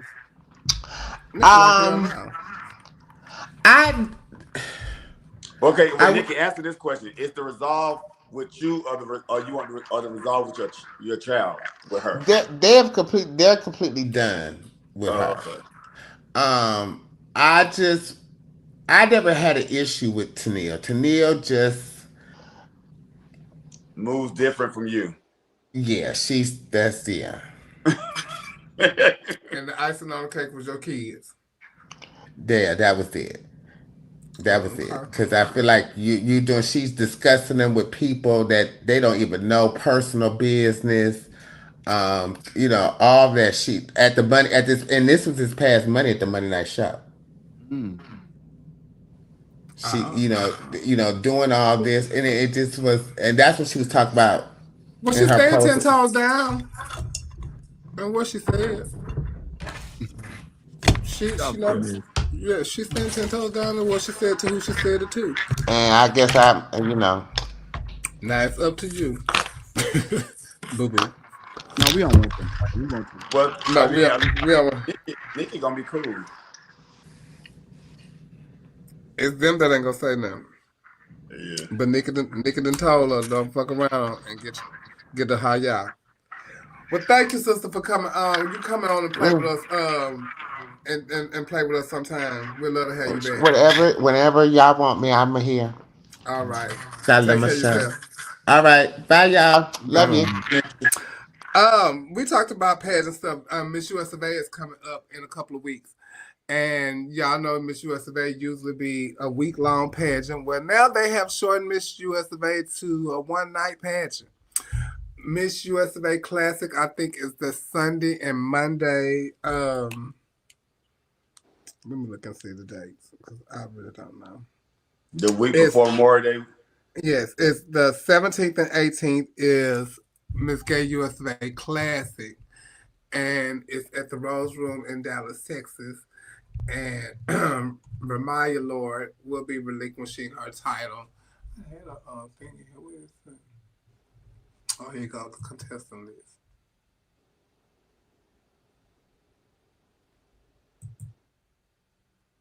And so I think, what did it say? 15 contestants. If it's up there, let me know. Yep, it is. Mm-hmm. It's 15 contestants. So that is Sunday and Monday in the Rose Room. And Friday night on the 22nd is Miss Gay US of A. I don't know how many contestants is at Miss Gay US of A this year, but it will be one night, and that is Friday. Thursday they're having the Star Show, so y'all can stop by the Rose Room and check out the Gay US of A pageantry system over there. Oh, no wonder the phone is updating now. That y'all really tripping. So, child, I can't believe Miss USA out of all these years is down to one night. I mean, so what do you think is stopping 40 people from doing the pageant, or 30 or 20, or because this fucking economy? What are you talking about? No, but I'm saying stopping them from doing anything else. You know, I'm saying it's a drastic difference. Yeah, it's something different, and it's something that I don't know what they need to do, but it's something within. That's all I can say. It's something within, and they need to figure it out, because this is sad. The US of A has went down to one night. And USA used to have and 40, it's not 50, to blame pictures. one person. I think it's to blame a collective. So whatever it is, I hope they figure it out. And that's and the sad part about it is they're celebrating. I think 40 years this year. Oh, is it? It's an anniversary year? Uh-huh. Michigan's too expensive. Continental was $90 a night. Was it the tickets? 80. 85. That's a lot of fucking money to sit and watch a pageant. It was so Shut your mouth. The newcomer was 75. For your dancers to get in. I was like, the newcomer was 75. OMG. But you know, I mean, but shout out to D West for streaming the live for free. And get whistling, honey, like, tell you something. Don't kill the people. But okay, so I don't know. That's a lot. That's a lot. Yeah. And so they had to talk about the national walks recently, and everybody's up in arms about different national walks and why so long, or not even, is it necessary, or yes, it's necessary, but it takes up so much time in at the contest, and people get mad when they're not invited, and they get upset about that. But now they putting themes on them. I didn't know at Black America they had to wear black cocktail dresses and whatever they had to wear. But then now I'm hearing at North America, was it at North America or it's going to be in North America? You have to come as a pilot and a flight attendant or something, right? Yeah. Mm-hmm. That's what's coming up. Yes. So now are they giving a prize for this, or like?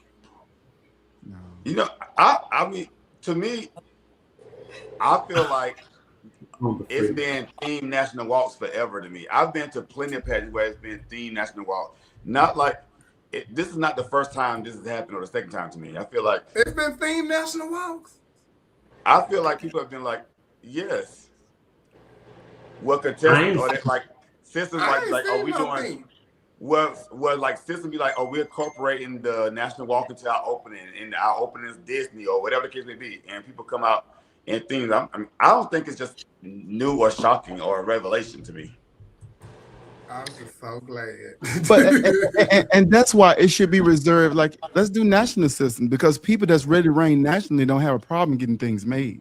You don't even have to think that hard on that shit. You can get a little suit from Amazon, put stripes on her, some wing. Whatever the fuck, you can look like a stewardess any type of fucking way you need to look like. That's the easiest thing is you don't have to do it too. But you don't. I think that also you can. But I also don't think every system needs to participate in the national walk. I think that there should be something you should. What's the word I'm looking for? That you should kind of like aspire to earn. Yes. For instance, like every artist is not going to be able to perform on the Grammy stage. You have to you have to meet a certain metrics to get there, or win a certain title before you're able to walk at a national walk at these systems. And I think that if we stop allowing so many systems to walk, then you will get more contestants to compete for those systems that allow you to walk, if that makes sense what I'm saying. Or not. But we looking at it from a consumer. We looking at it from a consumer standpoint, but also if you're looking at business, when you extend the national walk to so many systems, that means a lot of people showing up to pay to come in your pageant. So that's. But you're giving it at a discounted rate, though. No, all of them don't get no discount. I don't know. I personally just think that if everybody's walking, what's there to aspire to be? And I also think with that argument too, people will always have a concern if somebody's left out. If Ron, America, what the fuck did you just write? Who can fucking read that? Proofread that shit before you put sin.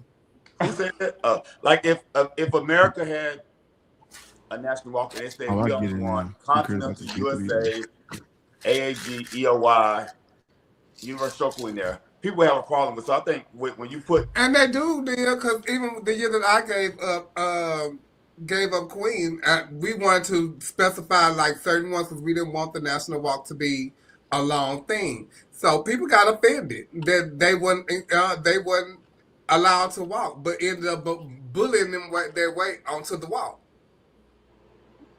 And I think that's rude. When you are asked to come, that's who was asked to come. Because at one point, Jim Flint didn't even acknowledge people. Bitch, he had said, if you're a national title holder, stand up. There they go, wave. That was it. Yeah. But it's but y'all also don't get mad when Jim Flint do it. There's no criteria to what people consider national. People consider themselves, just because I said so, I am. Yeah, well, they call it the walk of recognition now. It's the walk of recognition. Yeah, because it got out of hand because y'all letting club titles and stuff walk now. I mean, I think in this situation, you're not going to be able to appease everyone because every system is going to want to feel like they should participate. Child. So you're at a lose-lose, I guess. It's a drag race contestant on the new season that's getting ready to come up. And before we go on, this I advertised her pageant on the show, and it's Lanice's pageant, and she charging $20 to do the walk. But I wonder if they get in free. Did they take that out they fee to get in the pageant, or do they just pay $20 to walk? I mean, but that's not nothing new though. Maybe that's half of the entry fee to get in the club. Because most pageants would charge that or give them a Shavana. discount. Most pageants would do what now? Give them like a discounted rate. Right. It may be $40 to get in the pageant, but they got to pay. So it might be $40 to get in the pageant. Yeah. Oh, okay. So down here, that's one of those things I feel. But you must be in a thing to participate in the national walk. So and you gotta come 90% ready. And they not have enough spot for y'all. Get out the cab done with your crown. Come in your evening gown already, like you're going to prom. Did we talk about Sweetheart? Oh, we're gonna talk about that. Oh, we did not. Congratulations, Kyla. Kyla, Santi, Miles. Miles. Oh. Avion Bunche. Avion, yes. And Gregory. Mm-hmm. So, and then the newcomers. Yes. Raven, and I'm not sure the boy name. His name is Junior Bonet, I think. Mm-hmm. Congratulations to the Sweetheart family. Sweetheart was a great event this weekend. Let me tell you something. Sweetheart, well, I got that halfway through Saturday, but Sunday, me and Trent judged the pageant Sunday, and I was impressed that Sweetheart from interview through the rest of the night. Because that interview, I really enjoyed the interviews. I did too. So, I mean, so you judged Sweetheart. Yes. Did you trust Trent? Yeah, I did. Oh, okay. Yeah, I did. It was a really, really good contest. The girl that won interview, I mean, she was really good at interview to me. She really was good. They were good. The contest was good too, I thought. And actually, the boy that won the interview, I had somebody else win an interview on my sheet, but yeah, I did too. But they are. But the boys was all good. Yeah, but they were good. They were really good. But shut up, Shavana. But yeah, it was great seeing Amani be good in this pageant. Amani was really good. She looked good. Really good, because y'all know Amani don't give a fuck. Amani will put on any fucking thing she want to put on. She'll put on one of Giselle dresses and wrap it around her motherfucker. I'm for real. Y'all know that. Your God. She would put that. She was so good in the pageant. Them two rulers, Kyla, Santi, and her were battling with each other. They were good. The most aggravating, one of the most aggravating things to me at the pageant was, so during an interview, Gia asked all the people the questions. We just sit down and score them. Oh. Everybody was, so one of the questions was, what's one word your friend would use to describe you? These bitches were saying optimistic, professional, determined, professional, unique. I was like, your friends gonna use that word or your old boss? I'm like, what is going on? Okay. I'm like, I ain't never heard no friend say, what's word? What's you the so word unique. And they said, they would say, optimistic. I persevere. I'm like, so when Armani came in there, Armani was like the first person to use a word. I'm like, okay, great. She said, her word was, my friends would say, I'm outspoken. And sometimes they get me in trouble, blah, blah. But she used the word that I can see a friend saying that. I can't see your friend saying, oh, my friend say, I persevere. My friend say, I'm optimistic. My friend would say, I'm determined. No. Well, lay on your back now, Shavonna. Baby, I had loved Kyla's hair for swimsuit. Ooh, wee. Now, so I do with Kyla and Armani. They actually, I mean, it was a good contest amongst most of the contestants. Yes, it was. Yes, it was a good contest. I was sitting next to Craig, but I was like, oh my goodness, I'm about to shed a tear doing Christian talent. I just shed a tear doing talent. I know Christian was so good. Oh my God, he was so good. He was so good in that pageant. Yes, he was. Amazing. What I liked about this, what I do like about this weekend from Sweetheart, and I guess Westland too, besides what happened with Honey and them, is that the people walked away from Sweetheart not having a problem, and Westland without having a problem. It wasn't an issue, you know, but nobody reading and oh, this is that, and y'all did this and this. It was, you know, it wasn't like that. I don't know. Armani stopped and looked when they called her first, like, bitch, y'all got me fucked up. But you know, but that she did that because she was still set by 10 seconds. But other than that, you know, it wasn't nobody, you know, doing the most. And you know, when Armani was doing, I'm like, what is going on? But I do. So with Kyla and Armani, okay. So with Armani as a judge, I feel that the people in her talent wasn't committed as she was to that talent. So she do the fuck out that talent. Yeah. So. And you know, y'all was judging, and y'all might not say, but that's what I've heard from a couple of people that, you know, her supporting cast is what caused her. It did. If anything caused her the pageant, I think that would have been. Yes, and that's what I kept hearing. Her supporting cast caused her the pageant. Yeah, they were not committed as. I mean, you know, it's your shit, so you're gonna be committed to it. But they were off on their words, and it was just. But congratulations to those individuals. Was you saying something? Because I can't hear. Glad to see Kyla back on the stage too. Kyla came back with a vengeance. Yes, she did. She did. She had a Giselle original on.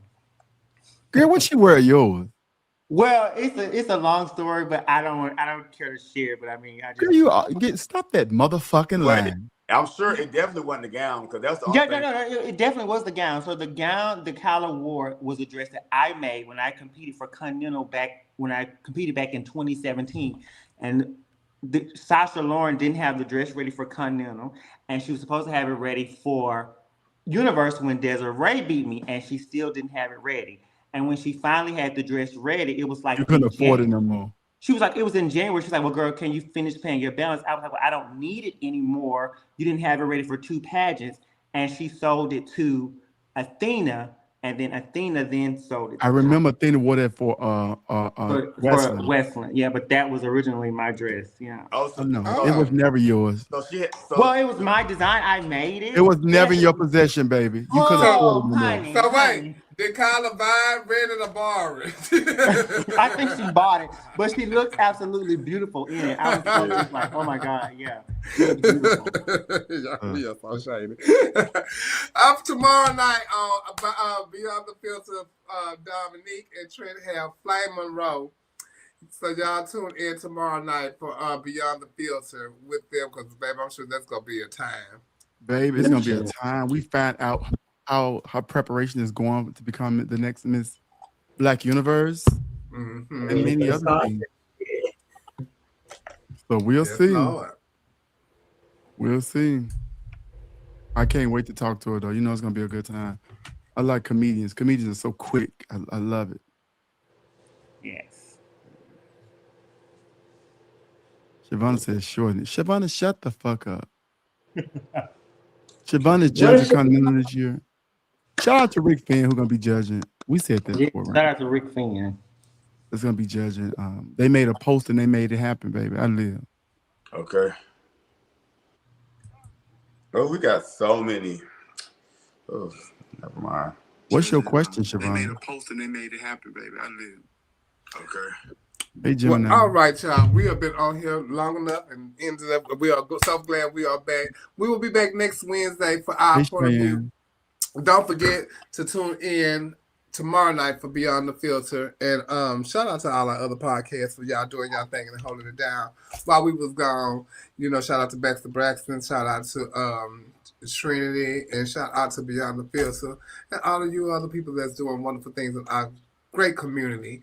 And don't forget, July 19th is Mr. and Miss Supreme in Dallas, Texas. So if you want to be part of the Supreme system, July 19th in Dallas, Texas, come join us there. It's going to be a great contest because I'm sure it's going to be some great competition because I'm sure y'all want to come and get that coin. And also it's going to be a great lineup. And I'm hosting with Neandre and also a duo of distinction. Don't y'all call them the kids? Shout out to the motherfucker. I tell you, for the walk. But she had threw them through that boy out like that, bitch. That was like they are really raining their ass off. And they were walking around passing out hard copies of their promo pictures signed. I love the nostalgia of that. You know what I'm saying? The nostalgia of that. Because I remember a time when you got to the club and there was promos in the seats and all around the club and people gave you their promos and signed them. Now you just post them. They just post them, honey. That's why every time I get a picture, bitch, I print mine out. They hanging along my wall. So, bitch, I'm going to have my pictures. Bitch, they just not going to be in the internet. No, bitch, I need to see what I paid my money for because now we don't print them out. We don't. No. You know, let's bring back start printing out the pictures ahead and pictures out. I remember, bitch, they still got pictures of us I in miss 2000. that. But can we shout out to the kids. Before we start printing out the picture, can we go back to looking like the picture? Can we go back to looking like yourself? Say Miss Filter her motherfucking self. The first AI. Say Miss Filter her motherfucking self. Look nothing like her back then. You said who? Dina Cass. All right, no, you know what? No, who didn't look like the pictures? God rest her soul. But, Santana. No, Taj Mahal when she was kind of with Nicole. Oh Lord. Yeah. Are you saying the pictures didn't do her any justice? Yeah. So let's bring back. You know, don't be so hard up on the AI. You know, give your nose back. Put your color back in your eyes. You don't wear contacts. You know, that kind of stuff like that. You know. Yeah. It's okay to have a little airbrush. It's all right. But you still. The kid's gonna be hosting talent at this pageant at Cheyenne Pageant, Miss Supreme. Oh, Cheyenne in here. I'm sorry. Tickets going there May 1st, next Friday. So govern yourselves accordingly if you plan on meeting us down there in Dallas, Texas, baby. Yes, Lord. Who are the kids? I would be honored. I would be honored with the Lifetime Achievement Award, along with yes, along with Reggie Hobbs, along with Anthony Wiley. Word. That's gonna be nice. It's gonna be lovely. That is the tea. You said the Lifetime Achievement Award? Well, listen, I've done some shit, Mia. I've done some great things. So whatever it is, it's an award. Listen, I want all my friends to show up down there to support me, but I know a lot of times my friends don't always have enough money to get on the planes and stuff and get their lodging and stuff where we go. So, but if y'all can just watch on the internet, I like that too. Well, thank you. We would be there to support. Trent, how high are you? Trent, how high are you? So how can people hire you? Are you selective? You tell people no, they tell some people yeah. What's their process to hire Trent? I kind of pick who I want to work with. He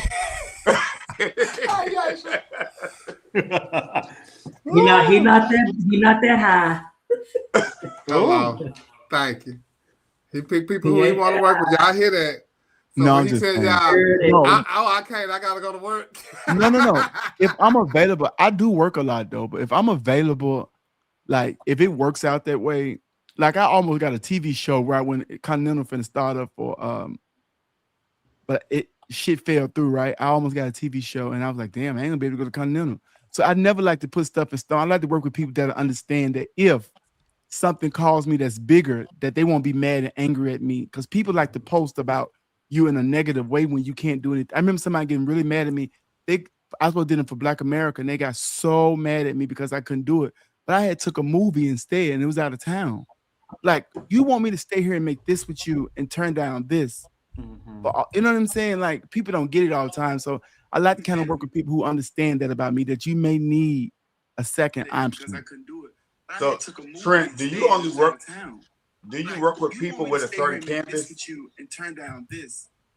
A certain what? Canvas. A certain canvas. No, I'm gonna tell you something here. I really like a challenge. I like a challenge because anybody can go paint on really pretty girls and make them pretty. You know what I'm saying? They already got everything. They got all the aesthetics they need. You just adding. But I like to create. I like to take their face away and bring it back the way I see it. So I like a challenge. So is there like every person that you do the makeup for? Is there like a certain feature that you like to enhance on that person? Well, I don't know if I was telling Dominique this. When somebody booked me, I go through all of their pictures, and I study their page for like a week. And I watch how they wear their makeup. I look at them on their shows. I watch how their face is made. I said, oh, she got really pretty eyes. I'm going to really accentuate her eyes because her eyes can hold a lot of lashes. Or she may have really high. Dominique got high cheekbones that I love. So if you notice how I painted Dominique, I painted her up with a lot of blush because her cheekbones were so pretty. Like, it's certain things I want to bring out. You know what I'm saying? Mm-hmm. Yes, that's interesting. Come on. I don't have one face I put on everybody. That's good. I don't know how to do it. Oh, Trent, you're reading now. Ooh. No, that's not a read. That's just how. Because you know when certain artists start out, they do have one face that they put on everybody until they start getting more into who they are as an artist, and then they start trying different things. And what I will say about Trent is that because we've worked together a lot. He's the person who listens to the client and listens to how they want to look, and if they say I don't like this lip color, he wants to make sure, well, what color lip do you like, and he'll allow you to try new things too. So I think he's very he's just excellent in what he does. Excellent. Oh, y'all so lucky. I ain't never had that. I ain't never had that chance. I'm about to paint you one time. Your next pageant. I'm coming to paint you. Every time I tried to do it, child, you was busy. I'm coming to paint you for your next competition. I'm gonna find a way to make it work. I'm coming. Child, I'm like you though. Trent, when I get a booking, I'll take any kind of booking if I want to take the booking. But they do gonna have to understand though, like if something bigger come along, I'm gonna let you know in ample enough time that I'm not gonna be able to do it. I'm not gonna like take a booking 2-3 days before a booking because this came up and say, oh, I can't make it. Now I'm not gonna do that. But if I have a booking and and especially when my flip phones come up, oh, I'm not going.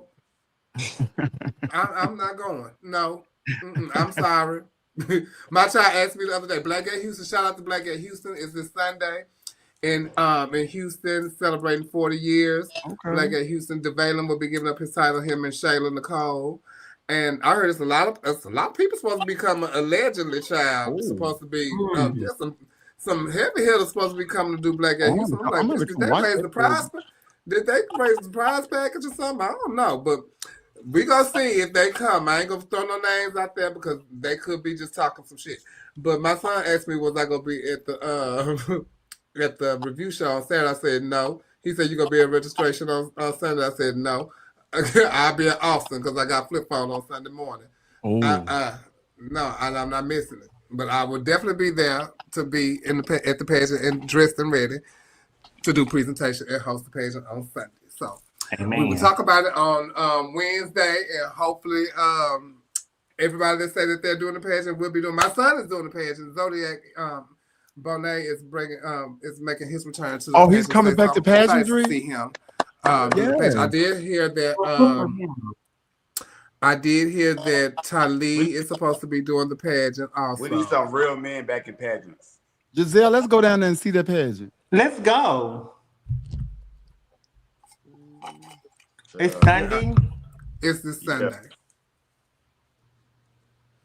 And also, it's I don't even know what the show is, but they're recording a show like the Charm School, like Monique had, but it's for trans girls. And Janelle Bowman, the mother of the House of Chanel, my niece Janelle, she's in the show. Akasha Bentley is in the show. Just Lexi is in the show. It's a couple of heavy hitters that are in the show, but they have like different roles in the show, but they're mentoring probably like 13 trans girls. Oh wow! And so they're gonna come here. They're here. Oh, I need to call Janelle. They're actually here this week in Houston, and they'll be here for a while. And they're filming the show here in Houston, and so I get to see them this week, and hopefully I can get Janelle to come on the show next week or something and chat with us about the show and what they got coming up. But yeah, they say Black Girl Houston's gonna be hot. We thank y'all so much for tuning in. Don't forget to subscribe to Chevelle Brooks 75, and don't forget to tune in tomorrow for Beyond the Filter with Flame Monroe, Trent Simmons, and Dominique Sanchez. We thank y'all so much. Thank you, Nikki Diamond Simone. Thank you, Honey Davenport, for coming on the show. We would love to have you guys back. And congratulations to all those winners that have been winning those pageants over the last couple of weeks. And congratulations to all those contestants who are still in the trenches and still hitting the stages, even though times are rough and hard when we are not able to do what we want to do, but we still able to do what we love to do. Can I say one more thing before we leave? Yes. I want to shout out to Morgan and Ian opening was so good to me. Oh, yes, it was. It was. I hadn't saw an opening that was good in a while. And their opening was really good. You haven't really been to any pages in a while either, don't you? I mean, but I still see the openings online. Do you? Yeah. No, it was really good. They did their thing all night long. Shout out to Ian. Ian be so serious, y'all. It be so that boy be so fucking serious. I'd be like, Ian, really? You got to wear this to registration? He said, I got to. Well, hey, I love it. Shout out to him and Morgan. They did an amazing job. Shout out to him and Morgan. And Corey Iman and damn, what's our fucking yes, name? and friend to the show, my nephew Corey Iman. They did amazing too. Now I want y'all to know, honestly speaking, this ain't being no shade or nothing like that. I didn't see a picture of Amir the whole weekend. She had the green dress on for the giveaway. She had that beautiful green. You might even know it was her. I didn't see the opener. Oh, you didn't see her give up neither? So now I have to go back and look and see what was going on. Amir had 10 bitches there. Yeah, she had 10 bitches. She had what? 10 girls there. Well, you know that's Tamara doing her magic too, bitch. Oh shit! She not promised to pass to 8 people. I ain't say all that, Nia. And only one could win. We thank y'all so much for tuning in. We love y'all for free. And don't forget to subscribe to Chevelle Brooks 75. And we will be back next week to talk about everything that has been going on throughout the week. Now, I don't want y'all to go out there and make no tea happen. Y'all just, let us come back next week so we can talk about Black at Houston and general topics. Okay? Go dip yourself in the water. Let us have a good week where we can just come back and have general topic conversation. That's how we I'm about to leave and go play cards. And also, we want y'all to what? Be registered and be ready to go vote. Thank y'all so much. Good night. Ooh, honey. I gotta go. Get out of here.